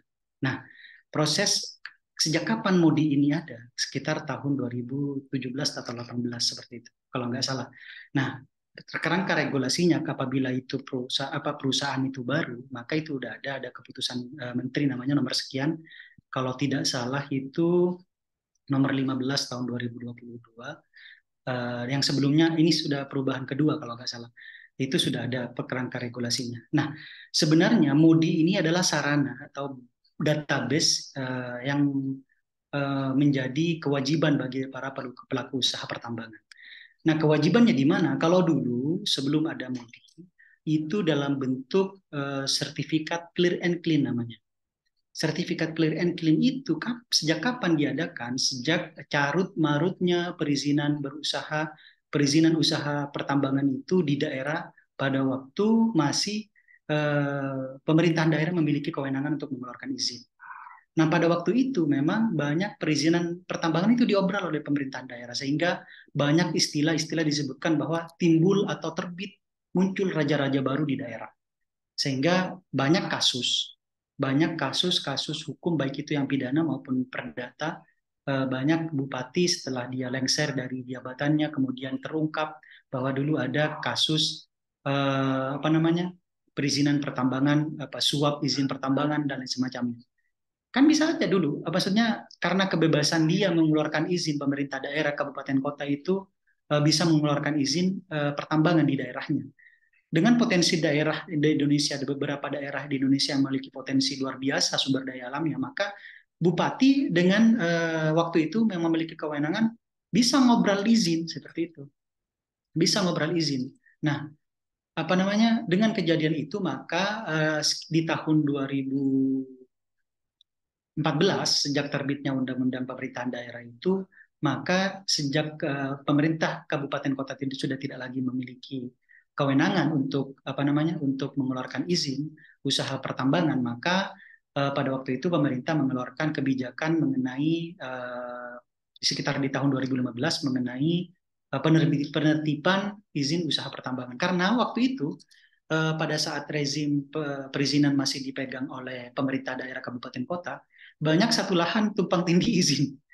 Jadi banyak satu lahan ada 2-3 IUP seperti itu. Sering kali ditemukan. Nah, karena pemerintah dalam hal ini sebagai pengelola yang dalam hal pengaturan, membentuk undang-undang, menetapkan kebijakan lain semacamnya, maka kerangka terkait dengan perizinan itu dikeluarkanlah kebijakan terkait dengan adanya sertifikat clear and clean itu. Nah, clear and clean itu dalam perkembangannya di tahun 2018 kalau tidak keliru itu dimodifikasi dalam bentuk aplikasi. Nah, aplikasi itu berbentuk MODI yang memuat database database perizinan berusaha khususnya IUP yang telah clear and clean dan masuk ke MODI. Jadi bisa dipastikan bahwa perizinan IUP yang sudah dimasuk MODI, maka itu IUP yang sudah clear and clean, sebenarnya seperti itu. Sebenarnya ini menjawab juga nanti pertanyaan panelis tadi, penanggap ya, terkait dengan verifikasi rekomendasi daerah. Apa memang benar rekomendasi daerah itu diperlukan atau tidak, ataupun memiliki kewenangan rekomendasi atau tidak. Jadi kenapa diperlukan rekomendasi pejabat yang berwenang? Sebenarnya itu tidak merujuk kepada daerah ya, tidak merujuk kepada daerah. Namun dalam kasus ini, karena kasus ini izinnya dari tahun 2011, maka otomatis waktu itu menggunakan rezim Undang-Undang 4 tahun 2009 sebelum terbitnya Undang-Undang 23 2014 terkait dengan pemerintahan daerah. Maka diperlukan verifikasi sebenarnya dari pemerintah daerah yang waktu itu mengeluarkan izinnya. Jadi kenapa perlu rekomendasi dari daerah? Rekomendasi ini merupakan verifikasi dari pemerintah daerah bahwa dulu pemerintah daerah yang mengeluarkan izinnya, sehingga diperlukan syarat sebagai rekomendasi dari MODI untuk persyaratan pendaftaran MODI itu. Jadi kalau kita telusuri di putusan itu, maka putusan itu izin dari para penggugat terbit pada waktu rezim Undang-Undang 4 tahun 2009. Sehingga rekomendasi pemerintah daerah diperlukan untuk memverifikasi bahwa perizinan itu bisa dikategorikan clear and clean atau tidak, seperti itu. Nah, dampak hukumnya seperti apa? Kembali ke pertanyaan Pak Fitra ini, dampak hukumnya batal demi hukum atau tidak IUP tersebut. Nah, sebenarnya ini yang sebenarnya dilakukan oleh banyak pengusaha. Batal demi hukum atau dapat dibatalkan itu kan beda. Kalau batal demi hukum, maka ketika IUP tidak masuk MODI, maka itu udah nggak sah IUP itu. Tidak seperti itu prosesnya. Namun ketika ada pengusaha dan izin usahanya itu tidak masuk MODI atau tidak terdaftar di MODI, maka yang perlu dilakukan adalah pendaftaran di MODI untuk perizinan berusahanya tersebut. Nah, dalam prosesnya maka diperlukanlah persyaratan-persyaratan yang tadi kami sampaikan, mulai dari perizinan awal sampai akhir, rekomendasi, putusan pengadilan dan lain semacamnya, teknis, pembayaran dan lain-lain. itu sebagai syarat bahwa proses perizinannya itu sah secara hukum dan tidak melanggar ketentuan prosedur atau teknis dalam perizinannya seperti itu. Kalau memang perusahaan tersebut clear dan clean, maka perusahaan izinnya bisa didaftarkan di MODI seperti itu. Kalau misalkan masih ada kendala dalam hal persyaratan dan juga lain-lainnya, maka yang perlu dilakukan adalah memenuhi dulu persyaratan-persyaratan tersebut, tidak langsung secara otomatis batal demi hukum, tidak. Dan dampak hukumnya kepada dampak hukum yang ditimbulkan kepada pelaku usaha, tentu pelaku usaha akan terhambat ya, dalam artian usahanya, dan dampak hukumnya juga dia tidak bisa nambang. Kalau nambang sama aja dikategorikan belum perizinan izinnya ini belum clear and clean seperti itu, karena proses di MODI belum terdaftar. Dan akibatnya kalau nambang dengan proses MODI belum terdaftar, maka bisa dikategorikan sebagai tambang ilegal seperti itu, dan itu masuk ranah pidana nanti. Seperti itu jawaban saya, Mbak Maria, mungkin dari pertanyaan Mas Fitra dan juga menanggapi dari Mas Bim Nusantara ini. Nah, ya itu aja kayaknya. Ya, Ya, nanti kalau baik. kami Baik, mungkin selanjutnya silakan Mbak Oli menanggapi pertanyaan dari Mas Patra dari Indonesia Law Forum. Baik, terima kasih Mbak Maria atas kesempatannya. Terlebih dahulu saya akan menjawab pertanyaan dari Mas Fatra. Yang pertama, sebetulnya setelah dijelaskan secara komprehensif oleh Bang Wirdan, namun di sini saya lebih melengkapi saja penjelasan dari Bang Wirdan, yang dimana apabila IUP-OP tidak didaftarkan dalam sistem MODI, apakah batal demi hukum? Tentu tidak batal demi hukum, karena IUP-OP didaftarkan dalam sistem MODI jika tidak aktif maka tidak dapat didaftarkan dalam sistem MODI. Maka jika dikategorikan nanti batal demi hukum, jawabannya adalah tidak, seperti itu. Nah, kemudian menjawab juga tanggapan dari Mas Kobul Nusantara terkait dengan apakah benar ini adanya inkonsistensi undang-undang tentang minerba, bahwa sebetulnya bukan inkonsistensi, lebih kepada kurangnya pemahaman atau pembinaan kepada pemerintah daerah dalam hal kewenangan untuk memberikan surat rekomendasi atau surat pengantar kepada para pelaku usaha, begitu Mas Bim. Karena dalam undang-undang tadi telah disampaikan juga penjelasannya oleh Bang Wir, yang sebelumnya perizinan terpusat secara sentralistik, kemudian munculnya otonomi daerah, maka daerah memiliki kewenangan untuk memberikan perizinan. Setelah daerah diberikan kewenangan, lalu munculnya banyaknya perizinan yang luas dan juga tidak jelas seperti itu lokasi izin usaha pertambangannya, sehingga dikembalikan kepada sentralistik, dan saat ini daerah memiliki kewenangan seperti itu. Jadi adanya perubahan-perubahan yang cukup banyak sekali sehingga membuat daerah belum bisa memetakan mana kewenangan pemerintah daerah dengan kewenangan pemerintah pusat seperti itu. Tetapi jika dikatakan inkonsistensi, menurut saya ini bukan inkonsistensi, tetapi kurangnya pemahaman kepada kewenangan pemerintah daerah dan juga pemerintah pusat seperti itu. Nah, terkait dengan benarkah kepala dinas memiliki kewenangan dalam hal pemberian surat rekomendasi atau surat pengantar berkaitan dengan syarat pendaftaran MODI, dapat dicek di website oleh Kementerian ESDM RI bahwa terdapat 6 syarat untuk IUP-OP yang aktif diajukan dalam sistem MODI, yakni yang pertama adalah surat keputusan atau SK perizinan dari awal sampai dengan akhir, kemudian putusan pengadilan atau rekomendasi dari lembaga yang berwenang.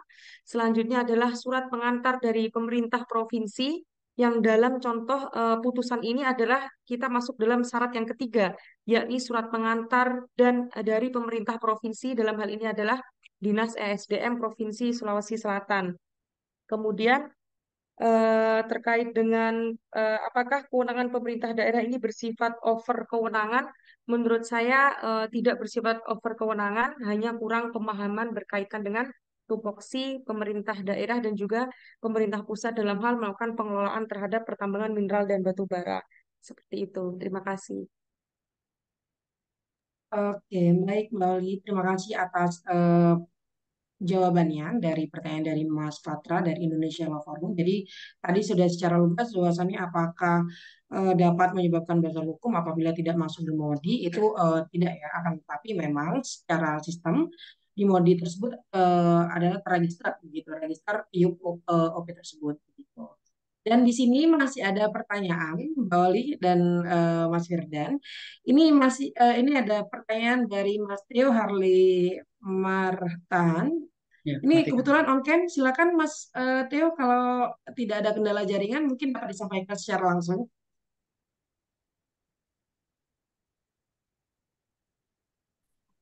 Ya, satu dua ya, baik, terima kasih Ibu Maria untuk kesempatannya. Jadi maksud pertanyaannya itu kan tadi saya menyimak, terus ada eh, eh, sebentar ya Pak, di slide yang ada 418 putusan kasus, terus diturunkan menjadi 57 putusan kasus usaha negara. Jadi ada pernyataan secara normatif mereka memiliki IUP yang sah, secara yuridis IUP itu masih bisa nggak sah gitu. Terus kalau misalnya mereka mau, si pemegang IUP itu mau menempuh jalur non litigasi, maka wadahnya adalah ombudsman. Tapi kalau akhirnya jalur litigasi yang ditempuh tetap akhirnya harus melalui pengadilan. Nah, saya masih bingung, Bapak Ibu, maksudnya normatif di sini dan yuridis di dalam perizinan atau di balik underneath izin usaha pertambangan itu maksudnya bagaimana begitu. Mungkin masih banyak yang masih belum paham ya Bapak Ibu. Mungkin mereka memiliki IUP yang menurut mereka sah secara hukum, tapi rupanya mah hanya secara normatif misalnya, atau hanya tetapi secara yuridis enggak, kan itu enggak semua orang paham. Sama yang maksudnya IUP penjualan itu, jadi kan ada izin usaha pertambangan penjualan ya Bapak Ibu, termasuk salah satu izin yang didelegasikan melalui Perpres 55. Nah, yang saya coba mau ini mau coba kilas balik Pak, IU penjualan itu juga diberikan kewenangan nggak sih Pak waktu Undang-Undang Nomor 4 Tahun 2009 berlaku gitu sama Pemprov, entah melalui Bupati atau Gubernur begitu. Terus kemudian kalau pemegang IU penjualan itu apakah harus terdaftar juga di MODI seperti pemegang IU operasi produksi? Itu maksudnya pertanyaannya Ibu Maria. Kalau ada yang masih belum Baik, jelas, baik. silakan ya. Terima kasih kesempatannya. Baik, terima kasih Mas Theo. Ini pertanyaan menarik sekali. Ada 3 pertanyaan. Tadi terkait perbedaan antara normatif dan yuridis, juga terkait dengan yuk penjualan gitu. Dan di sini juga sekalian karena tadi saya membuka 3 penanya untuk satu termin, mungkin sekaligus menjawab pertanyaan dari Mbak Azarin Mahartika dari Energy Mining Policy Institute, yang mana Mbak Azarin bertanya eh, ada beberapa pertanyaan bagaimana pertimbangan hakim dalam putusan ini sehingga mengabulkan gugatan pemohon. Selain itu, apa catatan penting atas putusan ini? Apakah memang putusan ini sudah tepat sesuai aturan atau belum begitu? Silakan, mungkin tanggapannya dari Mbak Oli dulu. Bagaimana? Silakan Mbak Oli. Jadi 2 pertanyaan tadi dari Mas Teo dan juga Mbak Azarin dari Energy Mining Policy Institute. Silakan. Baik, terima kasih Mbak Maria atas kesempatannya. Saya akan mencoba untuk menjawab pertanyaan terlebih dahulu dari Mas Theo. Ini pertanyaannya sangat menarik sekali berkaitan dengan perbedaan antara yuridis dan normatif. Kebetulan saya pernah membaca berkaitan dengan yuridis dan normatif ini sekaligus belajar langsung dari pakarnya, yakni pengantar ilmu hukum Prof. Peter Mahmud Marzuki di Universitas Airlangga. Beliau menyatakan bahwa definisi adalah sesuatu yang sangat penting dan setiap frasa memiliki definisi yang berbeda seperti itu, termasuk definisi dari yuridis dan normatif. Definisi dari yuridis adalah fokus berkaitan dengan ketentuan peraturan perundang-undangan. Seperti itu. Itu adalah yuridis. Nah, definisi dari normatif adalah ketentuan peraturan perundang-undangan, putusan pengadilan, surat keputusan pejabat pemerintahan, sanksi-sanksi dari putusan pejabat pemerintahan seperti itu. Jadi kompleks dari yuridis dan normatif lebih luas adalah frasa normatif seperti itu, Mas Theo. Nah, kemudian berkaitan dengan pertanyaan Mas Theo yang selanjutnya, apakah saat rezim otoda memberikan kepada pemerintah daerah untuk memberikan iup penjualan? Jawabannya adalah iya, sebagaimana ketentuan ini kemudian diatur secara komprehensif dalam Undang-Undang Minerba. Dan untuk yang selanjutnya, pertanyaan dari Mbak Azarin terkait dengan bagaimanakah pertimbangan hukum dalam putusan ini. Baik, sesuai dengan yang telah saya sampaikan sebelumnya di slide mengenai dengan pertimbangan hukum hakim dalam putusan ini, yakni berkaitan dengan legal standing. Legal standing antara pelaku usaha dan legal standing pengadilan tata usaha negara, yang dimana para pelaku usaha memiliki legal standing atas surat keputusan yang dikeluarkan oleh Kepala Dinas ESDM Provinsi Sulawesi Selatan yang tidak menjawab surat keberatan sehingga diajukan gugatan di Pengadilan Tata Usaha Negara. Kemudian setelah legal standing, yakni objek sengketa berupa surat Kepala Dinas ESDM Provinsi Sulawesi Selatan, seperti itu. Nah, kemudian eh, apakah terdapat catatan penting atas putusan ini? Terkait dengan putusan ini, kita membandingkan terlebih dahulu pendapat hakim dengan hasil analisa yang telah kita lakukan, bahwa hakim dalam putusan ini menafsirkan pasal 6 ayat 1 Undang-Undang tentang Minerba yang menyatakan ruang lingkup berkaitan dengan kewenangan pembinaan dan kewenangan pengawasan antara pemerintah pusat kepada para pelaku usaha seperti itu. Sedangkan yang kita analisa adalah apakah benar pemerintah daerah tidak memiliki kewenangan tersebut seperti itu. Nah, berdasarkan analisa kita, kita menemukan bahwa eh, dalam website Kementerian SDM, pemerintah daerah provinsi memiliki kewenangan untuk memberikan surat rekomendasi atau surat pengantar seperti itu. Terus pertanyaan selanjutnya dari Mbak Azarin, apakah putusan ini sudah tepat sesuai aturan apa belum? Jawabannya adalah putusan ini mengabulkan seluruh petitum daripada penggugat. Akan tetapi yang kita analisa dalam putusan ini adalah pendapat hukum dari Majelis Hakim, sebagaimana telah saya sampaikan tadi, adalah penafsiran dari pasal 6 ayat 1 Undang-Undang tentang Minerba, seperti itu. Selanjutnya akan dipaparkan oleh Mas Firdan. Baik, terima kasih atas jawabannya Mbak Wali sudah menjelaskan tadi jawaban dari pertanyaan Mas Theo dan juga Mbak Azarin. Untuk selanjutnya kami silakan untuk Mas Firdan untuk menjawab dua pertanyaan tadi.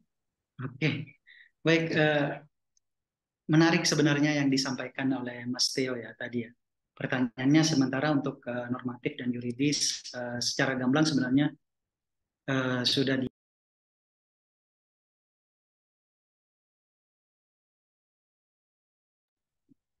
maaf, ada gangguan sebentar. Nah, terkait dengan iup penjualan. Penjualan apakah pada saat rezim otonomi daerah itu Pemda berwenang untuk memberikan iup penjualan ataupun apakah iup penjualan tersebut harus masuk MODI? Nah, jawabannya berwenang, dan apakah harus masuk MODI sekarang? Harus. Memang seperti itu aturannya. Nah, kalau kita lihat di pasal 4 ayat 3, maaf, kalau lihat di pasal 35 ayat 3 Undang-Undang 3 tahun 2020 terkait dengan perubahan Undang-Undang 4 tahun 2009 itu dijelaskan bahwa izin yang pemerintah pusat memiliki kewenangan untuk mengeluarkan izin sebagaimana dimaksud dalam undang-undang tersebut, yaitu yang pertama adalah IUP, yang kedua IUPK, kemudian IUPK sebagai kelanjutan operasi produksi, operasi kontrak dan perjanjian, kemudian IPR, SIPB, izin penugasan, izin pengangkutan dan penjualan, yang selanjutnya itu IUJP dan IUP untuk penjualan. Jadi semuanya izin itu yang dulunya pada zaman otonomi daerah atau pada sewaktu rezim Undang-Undang Nomor 4 Tahun 2009 itu menjadi kewenangannya daerah. Dalam hal ini adalah kewenangan kabupaten kota. Jadi kabupaten kota itu berhak atau berwenang mengeluarkan izin-izin tersebut, termasuk izin untuk penjualan seperti itu. Nah, dengan kelahiran Undang-Undang 3 tahun 2020 ini, maka izin-izin tersebut ditarik kewenangannya ke pusat, kecuali izin-izin yang berkaitan dengan izin non logam, dalam hal ini batuan dan pasir dan lain semacamnya, pokoknya non logam seperti itu. Jadi pada waktu zaman rezim otonomi daerah berhak mengeluarkan izin pemerintah daerah. Kemudian dalam perkembangannya, sebagaimana kami sampaikan tadi, dalam perkembangannya Pemda Kabupaten Kota sudah tidak memiliki kewenangan, beralih ke provinsi, kemudian provinsi dengan kehadiran Undang-Undang 3 ini tidak berlaku lagi, tidak memiliki kewenangan lagi, menjadi kewenangannya pusat. Kemudian ada sebagian izin yang non logam itu diberikan kembali didelegasikan lagi ke provinsi atau ke daerah provinsi seperti itu. Nah, kemudian apakah IUP penjualan itu harus terdaftar di MODI? Seluruh izin penjualan, seluruh izin pertambangan itu terdaftar di MODI. Karena memang pada saat ini basis data dari izin usaha pertambangan itu termasuk IUJP harus terdaftar di MODI, dan itu udah basis data seluruh izin usaha pertambangan seperti itu. Itu untuk pertanyaan Mas Tio. Nah, kemudian untuk pertanyaan Mbak Azarin Mahartika, ini pertanyaan yang menarik. Bagaimana pertimbangan hakim putusan ini? Sebenarnya udah terjawab ya tadi disampaikan Mbak Holi, tapi ini yang menjadi catatan. Selain atas apa catatan penting dari putusan ini, apakah memang putusan ini sudah tepat dan sesuai apa belum? Secara normatif, dalam pertimbangan hakim itu sudah sesuai dengan norma-norma yang terkandung dalam Undang-Undang PT-UN, dalam Undang-Undang Administrasi Pemerintahan sudah sesuai.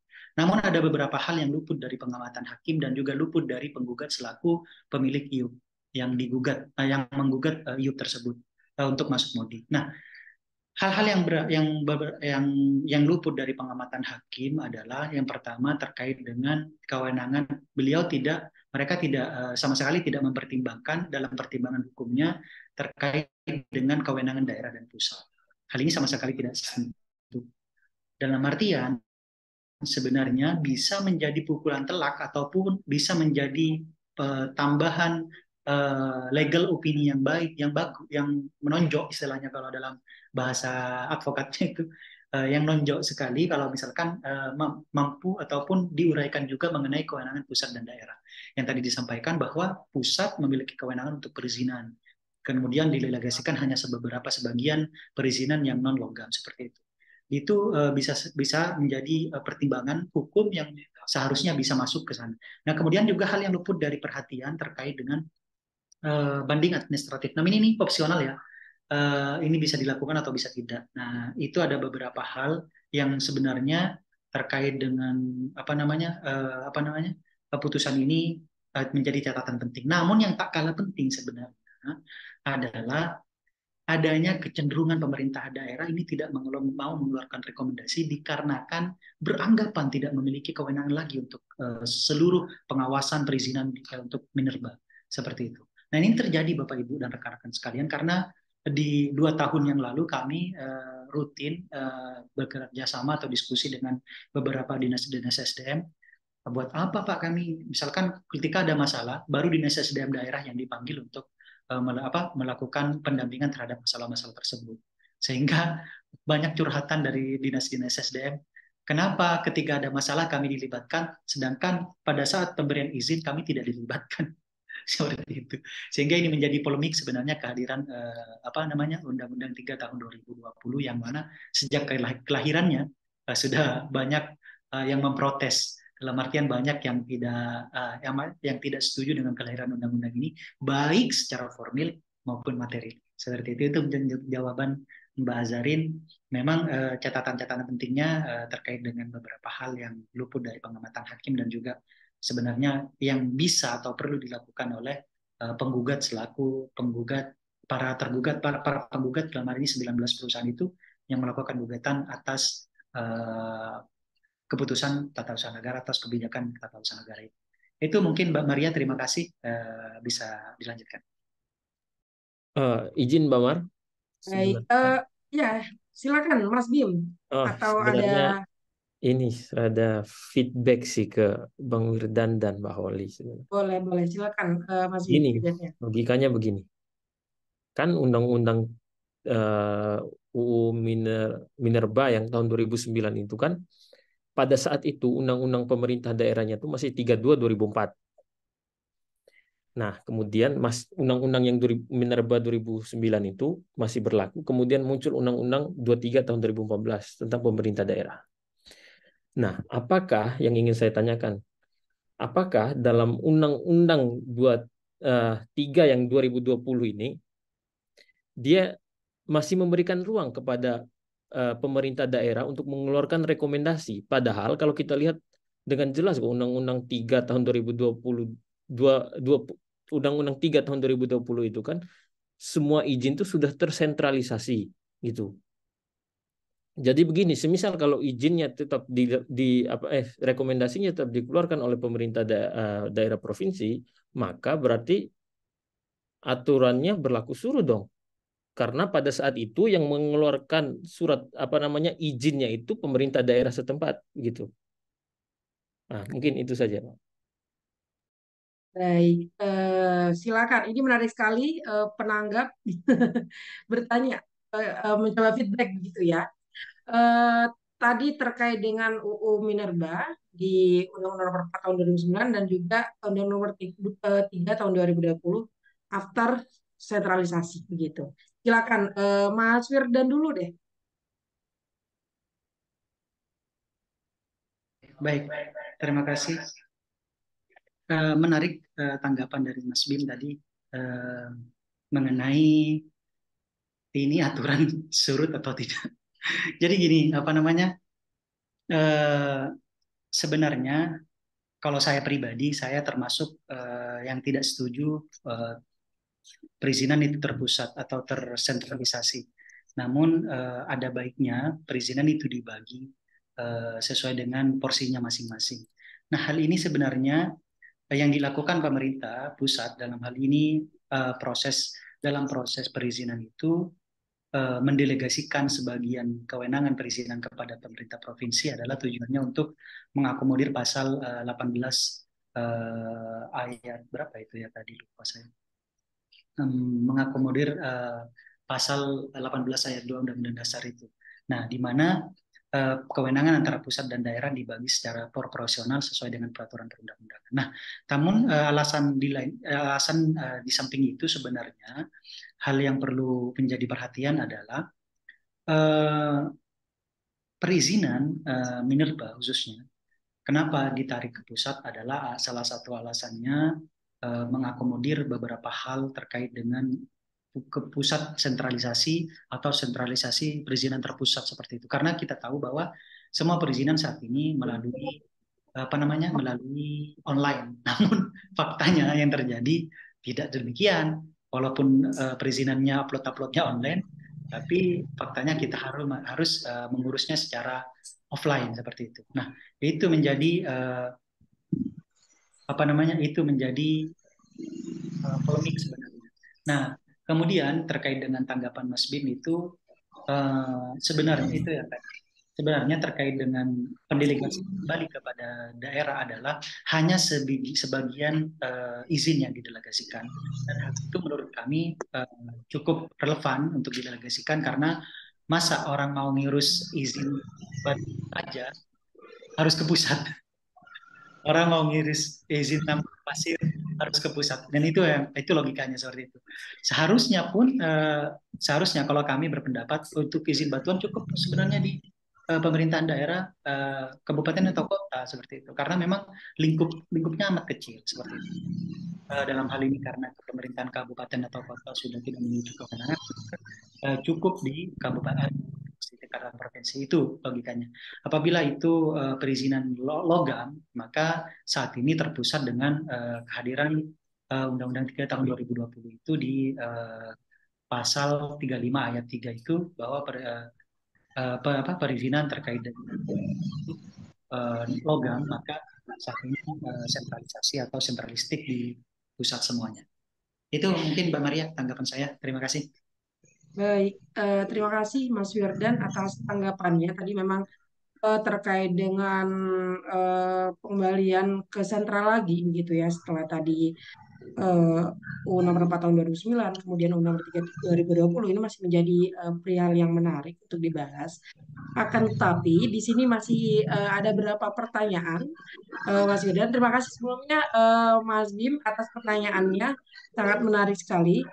Selanjutnya, Bapak Ibu peserta yang saya hormati, di sini saya akan membuka termin kedua untuk tiga penanya. Dan di sini namanya sudah digorong di kolom chat, sudah banyak sekali pertanyaan. Mungkin siap-siap karena ini pemateri pertanyaannya cukup beranak begitu. Tidak cuma bakso aja yang beranak, ini juga pertanyaan beranak ini. Di sini pertanyaan pertama saya bacakan dari Mas Ronald dari Unhas. Beliau menanyakan apakah bisa 19 perusahaan gugat dalam satu gugatan gitu. Apakah memang 19 perusahaan itu bersurat dalam satu surat minta rekomendasi ke Kajian Provinsi? Bagaimana dengan objek sengketa individual konkretnya dalam satu surat atau 9 surat tersebut? Apakah yang kedua, apakah banding administratif wajib dilakukan sebelum gugat PT UN? Dan yang ketiga, jadi hakim mengabulkan semua petitum pemohon. Terus apa yang menjadi pertimbangan utama hakim bahwa provinsi berwenang padahal kan ini komoditas nikel begitu. Ini pertanyaan menarik dari Mas Ronald Unhas dan di sini juga beliau menanyakan apakah benar kalau IUP tidak masuk di MODI masuk tambang ilegal? Bukannya illegal mining itu menambangnya tanpa izin, sedangkan izin yang utama adalah IUP. Ini sudah ada IUP, tapi cuma tidak masuk MODI. Dan MODI ini hanya sarana pengawas usaha minerba, bukan izin. Kenapa bisa dikatakan penambangan ilegal? Dan ini ada satu lagi, namanya pertanyaan dari Mas Ronald. Dua lagi, maaf. Di sini juga Mas Ronald menanyakan, kalau putusan sudah sesuai dengan aturan, terus apa yang menarik dari putusan ini? Catatan apa yang penting begitu? Dan yang selanjutnya, apakah betul semua izin harus masuk MODI? Bukannya saat ini MODI self service hanya mengakomodir pendaftaran untuk IUP, KK, P2B, UPK, dan juga IPR. Ini menarik sekali beberapa pertanyaan dari Mas Ronald. Kemudian nanti pertanyaan dari peserta lainnya saya akan bacakan lebih juga. Tapi mungkin Mbak Oli atau Mas Firdan bisa menanggapi tiga pertanyaan dari Mas Ronald ini begitu. Mungkin pertama saya silakan kepada Mbak Oli untuk menjawab, silakan. Baik, terima kasih Mbak Maria atas kesempatannya. Dan juga terima kasih kepada Mas Ronald atas pertanyaannya.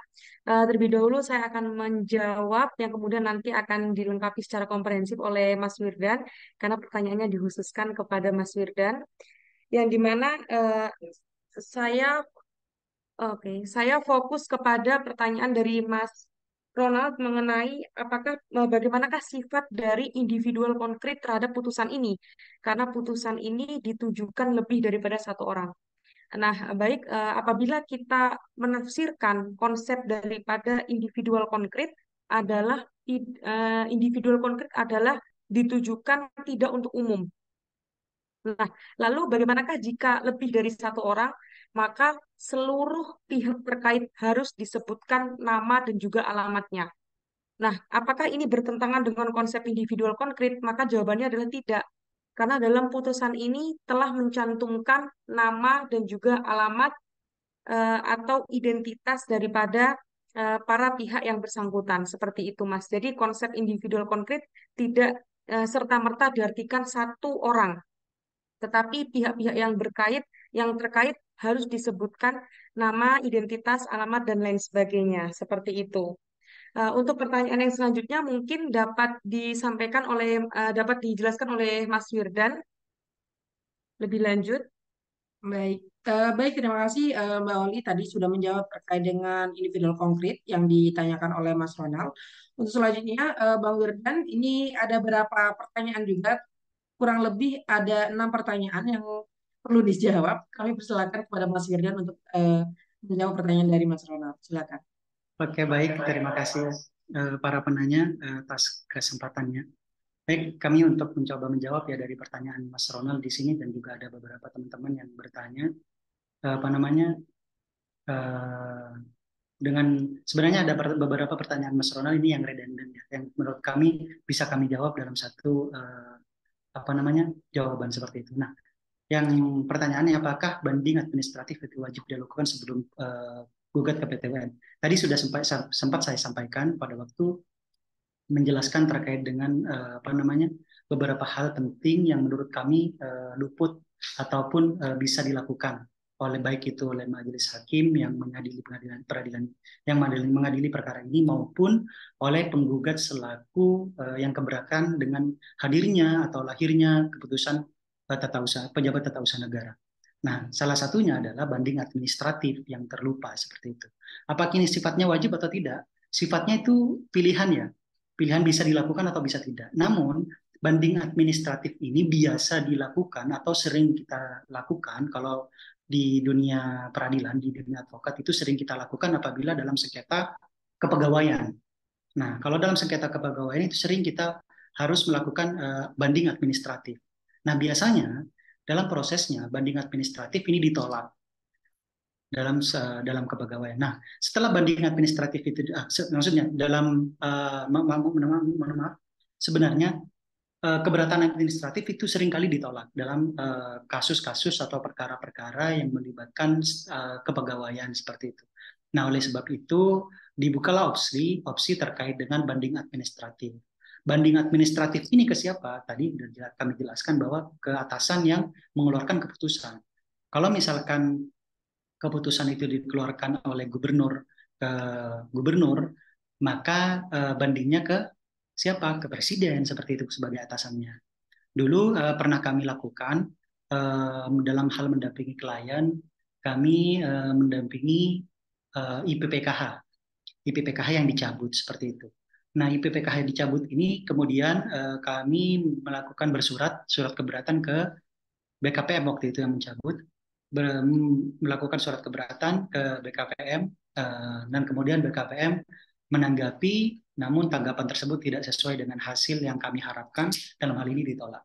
Nah, kemudian upaya yang dapat kami lakukan adalah yaitu melalui banding administratif. Nah, banding administratif ini ke atasan dari Menteri BKPM yaitu Presiden. Nah, sayangnya juga di Presiden tidak juga mendapat jawaban yang sesuai kami inginkan, sehingga pada saat banding administratif itu ditolak, maka kami putuskan untuk lanjut ke Peradilan Tata Usaha Negara dalam hal menggugat atas pencabutan IPPKH tersebut. Waktu itu masih IPPKH, sekarang udah menjadi PPKH kalau nggak salah. Nah, itu terkait dengan jawaban Mas Ronald di pertanyaan kedua. Kemudian hakim mengabulkan semua petitum pemohon. Kemudian apa pertimbangan utama hakim bahwa provinsi berwenang padahal kan di komoditas nikel. Nah, dalam hal ini sebagaimana kami sampaikan tadi bahwa rekomendasi itu merupakan verifikasi sebenarnya. Verifikasi yang dibutuhkan oleh pusat, dalam hal ini izin yang dikeluarkan waktu itu masih kewenangannya daerah. Jadi izin yang dikeluarkan pada tahun 2011-2013 itu masih pemerintah daerah masih memiliki kewenangan untuk memberikan izin seperti itu.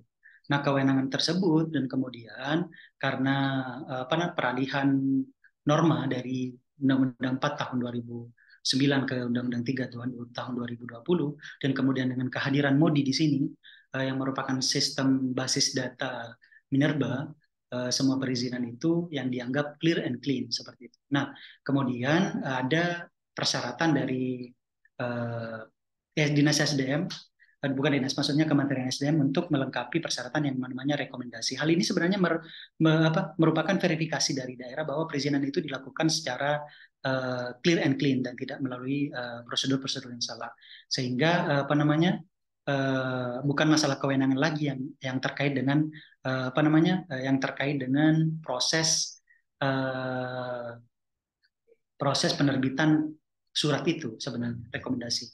Namun dalam hal ini adalah proses verifikasi yang perlu dilakukan oleh pemerintah daerah sebelumnya mengeluarkan izin itu untuk memasukkan perizinan IUP itu ke dalam sistem MODI seperti itu. Itu yang bisa kami sampaikan untuk jawaban yang ketiga.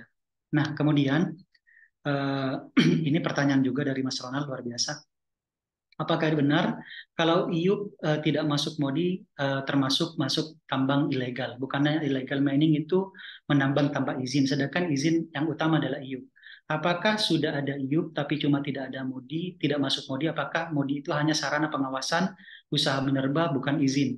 Kenapa bisa dikatakan penambangan ilegal? Nah, ini saat ini untuk mengukur IUP itu clear and clean atau tidak adalah MODI. Untuk mengukur itu, untuk mengukur IUP itu sudah clear and clean, yang dalam artian bisa bergerak di lapangan untuk melakukan penambangan adalah MODI. Seperti itu. Makanya sampaikan tadi bahwa kalau dulu ada istilahnya sertifikat clear and clean yang apa namanya, yang menjamin dengan adanya sertifikat tersebut penambang bisa nambang, bisa melakukan kegiatan usaha pertambangan, melakukan kegiatan usahanya di lapangan, maka saat ini yang bisa dilakukan adalah izin itu sudah terdaftar di MODI. Nah, itu adalah ukurannya. Nah, apakah kalau misalkan izinnya belum masuk MODI itu bisa nambang atau tidak? Tidak bisa nambang. Tidak bisa nambang. Karena dianggap belum clear and clean. Apa akibat hukumnya? Kalau kalau misalkan perusahaan itu belum clear and clean dan dia memaksakan untuk nambang, itu kan masuk tambang ilegal. Walaupun sebenarnya memiliki izin. Seperti itu. Nah, sama kalau kita kategorikan seperti ini. Nah, kapan suami bisa menggauli istrinya? Ketika istrinya tidak berhalangan. Seperti itu. Berhalangan dalam hal apa? Misalkan dalam haid misalkan. Suaminya, istrinya sedang haid, maka tidak boleh digauli, haram hukumnya. Tidak boleh digauli. Nah, dalam hal ini logikanya seperti ini. Jadi pada saat ini saya sudah memiliki izin sebagai suami untuk menggauli istri saya karena sudah memiliki izin untuk menggauli dengan adanya surat nikah. Namun kondisinya istri saya misalkan pada saat malam pertama haid, jadi tidak bisa digauli. Sehingga kondisinya memang harus suci dulu baru bisa digauli. Seperti itu analogika singkatnya ya. Tapi ini sekedar perumpamaan saja. Namun kan kalau di sini kondisinya adalah tambang itu atau izin itu belum dianggap clear and clean ketika belum masuk MODI seperti itu. Itulah yang menyebabkan ketika ada perusahaan sudah memiliki izin dan kemudian izinnya itu tidak terdaftar di MODI ataupun tidak masuk dalam MODI, maka yang perlu dilakukan adalah mendaftarkan izin usahanya terlebih dahulu ke MODI. Dalam artian izinnya sudah ada, namun untuk memverifikasi izin itu beneran clear and clean atau tidak, maka perlu masuk MODI seperti itu. Nah, oleh sebab itu, ketika pengusaha atau perusahaan itu melakukan kegiatan usaha pertambangan di lapangan dan hal itu diketahui bahwa tambangnya atau izinnya belum masuk MODI, maka itu bisa dikategorikan sebagai penambangan atau kegiatan ilegal seperti itu. Bukan izinnya, bukan tidak melakukan kegiatan usaha yang penambangan yang ilegal di lapangan seperti itu. Bisa dikategorikan seperti itu. Nah, kenapa bisa seperti itu? Karena verifikasi terhadap izin itu merupakan hal yang penting karena yang menyebabkan tidak masuk MODI itu perlu dilakukan verifikasi. Salah satunya adalah terkait dengan persyaratan-persyaratan di MODI itu. Nah, kalau persyaratan-persyaratannya kan pernah saya sampaikan tadi bahwa yang pertama adalah perizinan, SK perizinan dari awal hingga akhir, dalam artian dari izin eksplorasi hingga menuju izin operasi produksi, kemudian putusan pengadilan apabila memang sebelumnya izin tersebut ada sangkut pautnya dengan perkara atau perkara yang masuk pengadilan, kemudian pengadilan memutuskan perkara tersebut IUP tersebut layak dikembalikan kepada pengusaha atau memang diputuskan tidak layak dikembalikan kepada pengusaha. Dan kemudian ada dokumen teknis. Nah, dokumen teknis ini yang termuat adalah dokumen teknis dan persetujuan. Dan juga ada dokumen lingkungan, misalkan kegiatan-kegiatan yang sebelumnya ataupun kegiatan-kegiatan yang berkaitan dengan lingkungan dan juga persetujuannya. Bukti pembayaran kewajiban keuangan. Nah, bukti pembayaran kewajiban keuangan ini misalkan di sebelumnya itu sudah melakukan operasi produksi dan kemudian dicabut. Nah, itu bisa dilampirkan sebagai daftar bukti pembayaran keuangan, misalkan PNBP, pajak, dan semacamnya itu yang menjadi syarat untuk pendaftaran kemudi seperti itu. Nah, kenapa bisa dikatakan ilegal? Yaitu karena memang satu izinnya belum clear and clean, belum dianggap clear and clean ketika belum izinnya tersebut belum masuk modi seperti itu. Izin menambahkan, Bang. Nah, Tadi mana lagi? terkait dengan upaya Oke. administratif. Ini ada juga kalau dilihat di kolom chatnya nih, Oke, yang upaya selanjutnya Terkait administratif. dengan upaya administratif. apa, Mas Bim? Upaya administratifnya, Bang. Suaranya nggak kedengeran. Halo, halo tes. Bang. Ya, di sini sebenarnya jelas, Mas Firdan. Sebenarnya Oh, mungkin namanya di sana ada kendala ya. jaringan. Di Jadi sini sebenarnya jelas. sebetulnya Silakan ya, Mas Bim. upaya administratif itu dalam pelaksanaannya itu wajib dilakukan sebelum kita mengajukan gugatan ke PT UN. Ini yang tanya nih Mas Effendi PT FKR. Karena begini, berdasarkan Perma tentang pedoman penyelesaian sengketa administrasi pemerintah daerah itu, kan kalau kita sidang PT UN kan ada dismissal proses ya. Pada dismissal proses itu pasti akan ditanyakan pernah atau tidak dilakukan upaya administratif. Kalau kita menjawabnya itu belum, pasti besar kemungkinan sampai sekarang saya belum menemukan yang berhasil sih. Pasti akan ditolak gugatannya itu, gugatan PT UN-nya. Nah, kayak yang Bang Wirdan bilang tadi, upaya administratif itu jarang sekali yang dijawab atau yang ditanggapi oleh dinas terkaitnya itu. Ada cuma jarang sekali. Nah, itu kan berlakunya kan upaya administratif itu kan 21 hari pasca keputusan pejabat tata usaha negaranya itu terbit. Tuh. Jadi sebelum kita mengajukan gugatan itu, mengajukan gugatan PT UN itu, alangkah baiknya kita melakukan upaya administratif terlebih dahulu. Gitu aja sih tambahannya. Baik, terima kasih Mas Mas Bim atas tanggapannya. Memang betul tadi sepakat terkait dengan upaya administratif dan juga jangka waktunya 20 hari. Dan juga apabila memang tidak dilakukan upaya administratif ini nantinya maka hakim akan memberikan amar putusan tidak dapat diterima. Itu mungkin ya catatannya Mas Bim ya, gitu. Itu Mas Firdan tadi terima kasih atas tanggapannya. Pertanyaan dari Mas Ronald. Di sini masih ada beberapa pertanyaan lagi. Mungkin saya ringkas. Ini ada pertanyaan dari Mas Muhammad Heri. Beliau menanyakan, berdasarkan kompilasi permasalahan hukum yang ada, maka rekomendasi apa yang seharusnya diperhatikan terkait dengan perizinan untuk kedepannya? Karena di samping adanya hak untuk mendapatkan profit usaha bagi pemegang izin, tentu mereka memiliki kewajiban-kewajiban yang seharusnya dijadikan pertimbangan utama dalam penerbitan izin. Misalnya peningkatan kesejahteraan orang banyak warga setempat di lingkungan dan juga kemampuan dalam pengelolaan limbah atau amdalnya begitu mungkin ya maksudnya Mas Muhammad Heri. Dan selanjutnya di sini juga ada pertanyaan dari Kang Rosi. Apakah putusan ini menggambarkan situasi di seluruh Indonesia mengenai proses pendaftaran IUP komodi memiliki permasalahan? Apakah ada putusan lain yang substansinya sama dan dikabulkan? Serta apakah juga ada putusan yang substansinya sama tapi hakim menolak gugatan gitu? Mungkin ini silakan Mas Firdan atau Mbak Oli silakan menanggapi terlebih dahulu dua pertanyaan ini. Baik, terima kasih Mbak Maria atas kesempatannya. Nah, terlebih dahulu Mbak Maria, sebelum saya menjawab pertanyaan dari Mas Muheri dan Kang Rosi, terlebih dahulu saya akan menjawab satu pertanyaan sebetulnya yang belum terjawab dari Mas Ronald, Mbak. Pertanyaan yang berkaitan dengan apakah bisa 19 perusahaan menggugat dalam satu gugatan, sebagaimana dalam putusan yang kita angkat pada siang hingga sore hari ini, 19 perusahaan itu tidak dikeluarkan secara bersamaan mengenai surat keputusan penolakan itu dari Kepala Dinas SDM, tetapi berbeda-beda.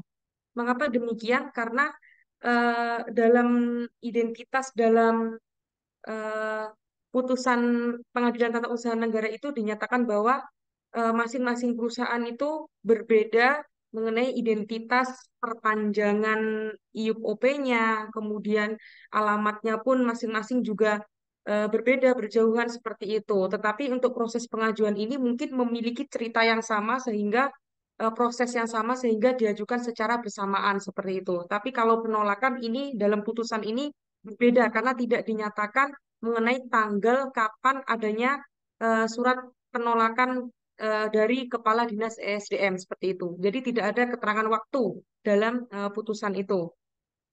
Kemudian sekaligus ingin menjawab sedikit mengenai pernyataan Mas Bim bahwa ini seperti terjadi disparitas ya. Maksudnya izin sudah di pusat, kenapa ada di daerah lagi?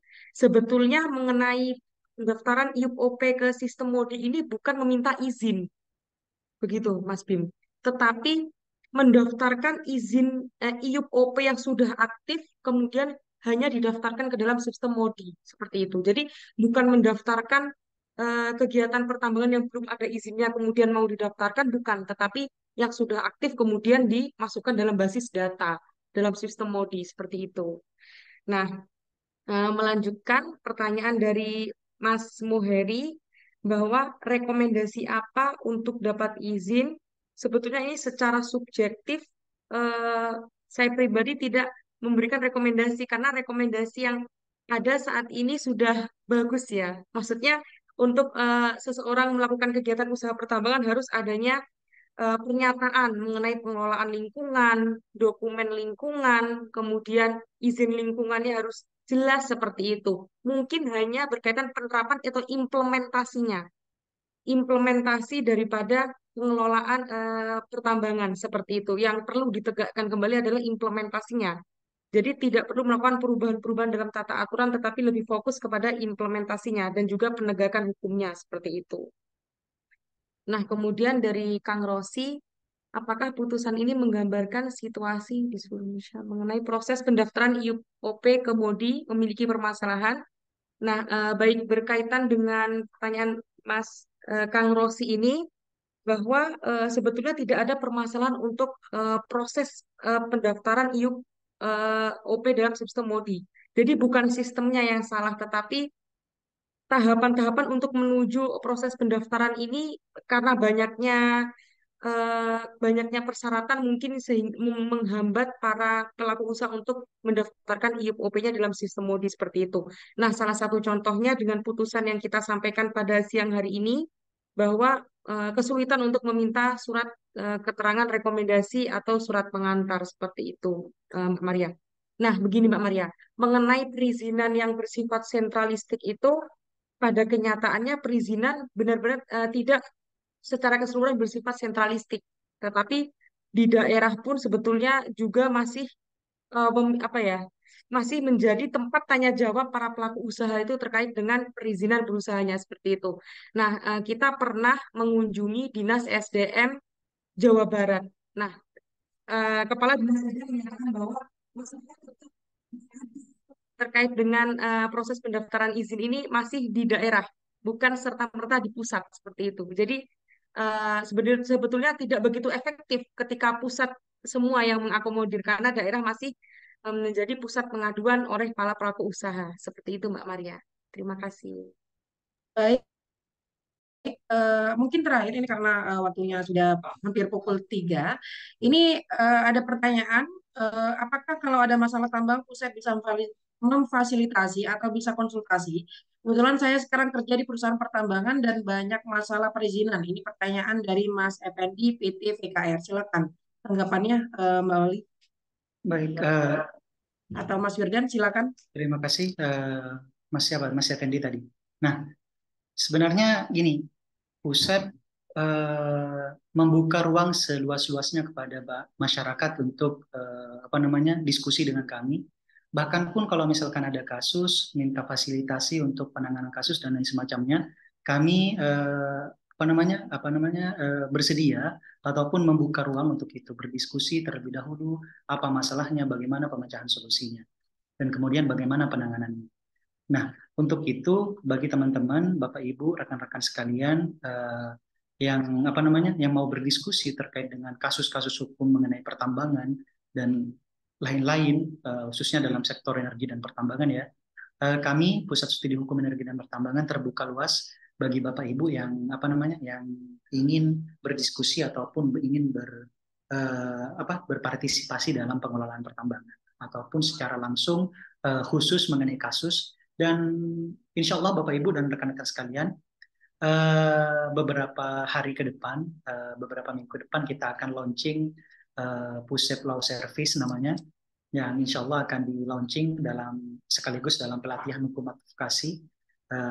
Insya Allah nanti kita akan membuka seluas-luasnya bagi masyarakat untuk mengadukan masalah-masalah hukum terkait dengan pertambangan seperti itu. Jadi Bapak Ibu bisa menghubungi langsung admin kami, di mana nanti akan didata dan apa permasalahan-permasalahan yang Bapak Ibu hadapi terkait dengan sektor energi dan pertambangan.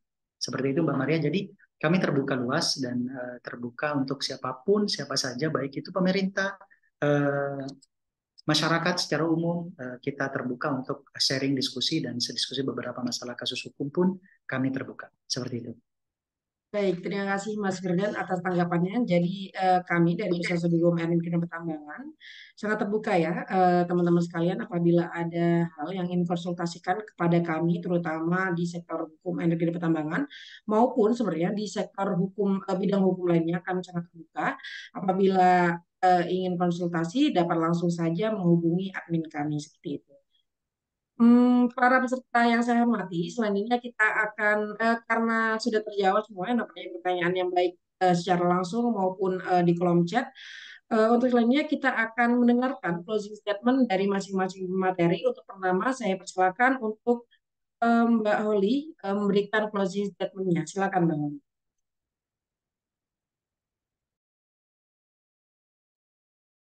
Terima kasih Mbak Maria atas kesempatannya. Terima kasih Bapak Ibu dan seluruh rekan-rekan yang hadir dalam kegiatan eksaminasi putusan oleh Pusat Studi Hukum Energi dan Pertambangan dari siang hingga sore hari ini, di mana pesertanya masih tetap konsisten, tidak berkurang, tetapi justru bertambah.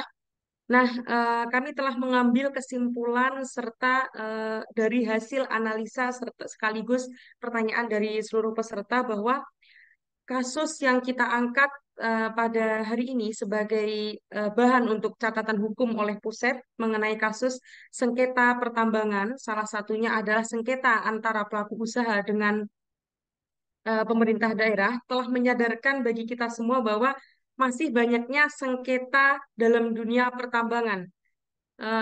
Masih banyak sengketa dalam dunia pertambangan, sehingga implementasi sehingga yang perlu dibenarkan dalam hal ini adalah implementasi berkaitan dengan kegiatan usaha pertambangan, bukan hanya merubah secara yuridis normatif, tetapi implementasi dari kegiatan usaha pertambangan. Yang dimana selain itu pentingnya sistem MODI sebagai salah satu objek yang kita bahas pada siang hingga sore hari ini adalah merupakan suatu sistem basis data pengelolaan pertambangan mineral dan batu bara yang cukup penting bagi para pelaku usaha, dikarenakan sistem tersebut adalah merupakan basic untuk melihat pengelolaan data pertambangan dan mineral batu bara di Indonesia oleh para pelaku usaha. Nah, untuk itu peran kita sebagai ahli hukum maupun praktisi hukum atau bahkan sebagai akademisi memiliki peran penting untuk memberikan pemahaman atau pembinaan terhadap masyarakat luas seperti pelaku usaha dan juga pemerintah daerah mengenai peran, hak, dan kewajiban masing-masing dari pihak terkait. Sekian dari saya. Terima kasih. Wassalamualaikum warahmatullahi wabarakatuh. Waalaikumsalam warahmatullahi wabarakatuh. Luar biasa sekali closing statement dari Mbak Oli. Untuk selanjutnya kami persilakan kepada Mas Muhammad Wedar untuk memberikan closing statement-nya. Silakan. Baik, terima kasih Mbak Maria. Sebenarnya saya sangat senang sekali pada hari ini Bapak Ibu rekan-rekan sekalian hadir di tengah-tengah kita. hal ini merupakan upaya dan sekaligus membuktikan bahwa Bapak Ibu masih memiliki keprihatinan ataupun ketertarikan terkait dengan sektor pengelolaan dalam sektor pertambangan ini. Sebagaimana kita ketahui Bapak-bapak dan Ibu-ibu sekalian, kebijakan-kebijakan pemerintah saat ini kadangkala tidak tidak berpro kepada kerakyatan. Salah satunya dengan kehadiran salah satunya adalah kehadiran Undang-Undang 3 tahun 2020 itu. Nah, oleh sebab itu kehadiran kita di sini, kehadiran Bapak Ibu di sini adalah sebagai menjadi penyeimbang dari kekuasaan yang superpower dari pemerintah saat ini yang tidak ada yang mengawasi. Bahkan DPR pun saat ini isinya pemerintah semua, sehingga kita perlu untuk sesekali mengkritik atau sesekali memberikan arahan, sesekali memberikan saran, sesekali memberikan masukan dalam bentuk ilmiah kepada pemerintah, khususnya dalam kebijakan-kebijakan yang diambil oleh pemerintah. Seperti itu. Oleh sebab itu, mengutip salah satu ungkapan yang diungkapkan oleh salah satu tokoh yang ada di Indonesia, Indonesia banyak masalah bukan karena banyaknya orang jahat, tapi orang yang baik memilih diam dan mendiamkan. Itu oleh sekian dari saya, buah nanas, buah ceri dicampur gula enak sekali. Cukup sekian pertemuan kali ini, semoga bisa ketemu di kemudian hari. Billahi taufiq wal hidayah. Assalamualaikum warahmatullahi wabarakatuh. Waalaikumsalam warahmatullahi wabarakatuh. Cakep itu ya Mas ya. Ini tadi sudah memberikan pantun dan semangat di sore hari ini. Teman-teman peserta yang saya banggakan, selanjutnya kita akan foto bersama. Untuk itu apabila tidak ada kendala jaringan, kami mohonkan kepada para peserta untuk on kamera agar kita bisa capture momen kali ini bersama. Dan di sini sudah ada berapa yang on kamera, kami tunggu beberapa saat agar kita bisa capture dan bersama-sama kita angkat tangannya untuk semangat kita di sore hari ini. Baik, mungkin panitia mohon dibantu. Kami hitung dengan hitungan 3. 1, 2, 3. 1, 2, 3. Dan slide terakhir, 1, 2, 3. Baik, terima kasih Bapak, Ibu, dan teman-teman sekalian atas semangatnya sampai sore hari telah mengikuti jalannya acara ini. Teman-teman peserta yang saya hormati, kami informasikan bahwasannya Pusat Studi Hukum Energi dan Pertambangan atau PUSEP dalam waktu dekat ini akan mengadakan beberapa pelatihan atau kegiatan yang sangat menarik untuk diikuti, seperti pelatihan advokasi di sektor energi pertambangan, pelatihan dasar hukum migas, dan juga diskusi publik tentang penegakan hukum di sektor pertambangan. Untuk informasi lebih lanjut akan diumumkan melalui website dan juga media sosial PUSEP. Selain itu, apabila ada teman-teman terdapat permasalahan di sektor hukum, energi dan pertambangan, dan bidang hukum lainnya, PUSEP membuka konsultasi hukum. Untuk itu dapat segera menghubungi admin kami dan nantinya akan segera dapat ditindaklanjuti. Para peserta yang saya hormati, telah sampai kita di penghujung acara dan kami informasikan bahwa materi catatan hukum putusan pengadilan ini akan kami share di WA Group. Terima kasih kami sampaikan kepada para pemateri, penanggap Mas Bim, terima kasih, serta para peserta yang telah menyimak acara ini dari awal sampai akhir acara. Saya mewakili panitia yang bertugas menyampaikan mohon maaf apabila ada salah kata maupun perbuatan. Momen yang baik selalu terangkai di dalam hati, tidak pernah terlupakan hingga raga yang mati. Terima kasih kepada peserta yang kami hormati. Semoga acara ini menjadi manfaat yang berarti. Ya. Akhir kata, wassalamualaikum warahmatullahi wabarakatuh. Terima kasih. Terima kasih Bapak Ibu semuanya.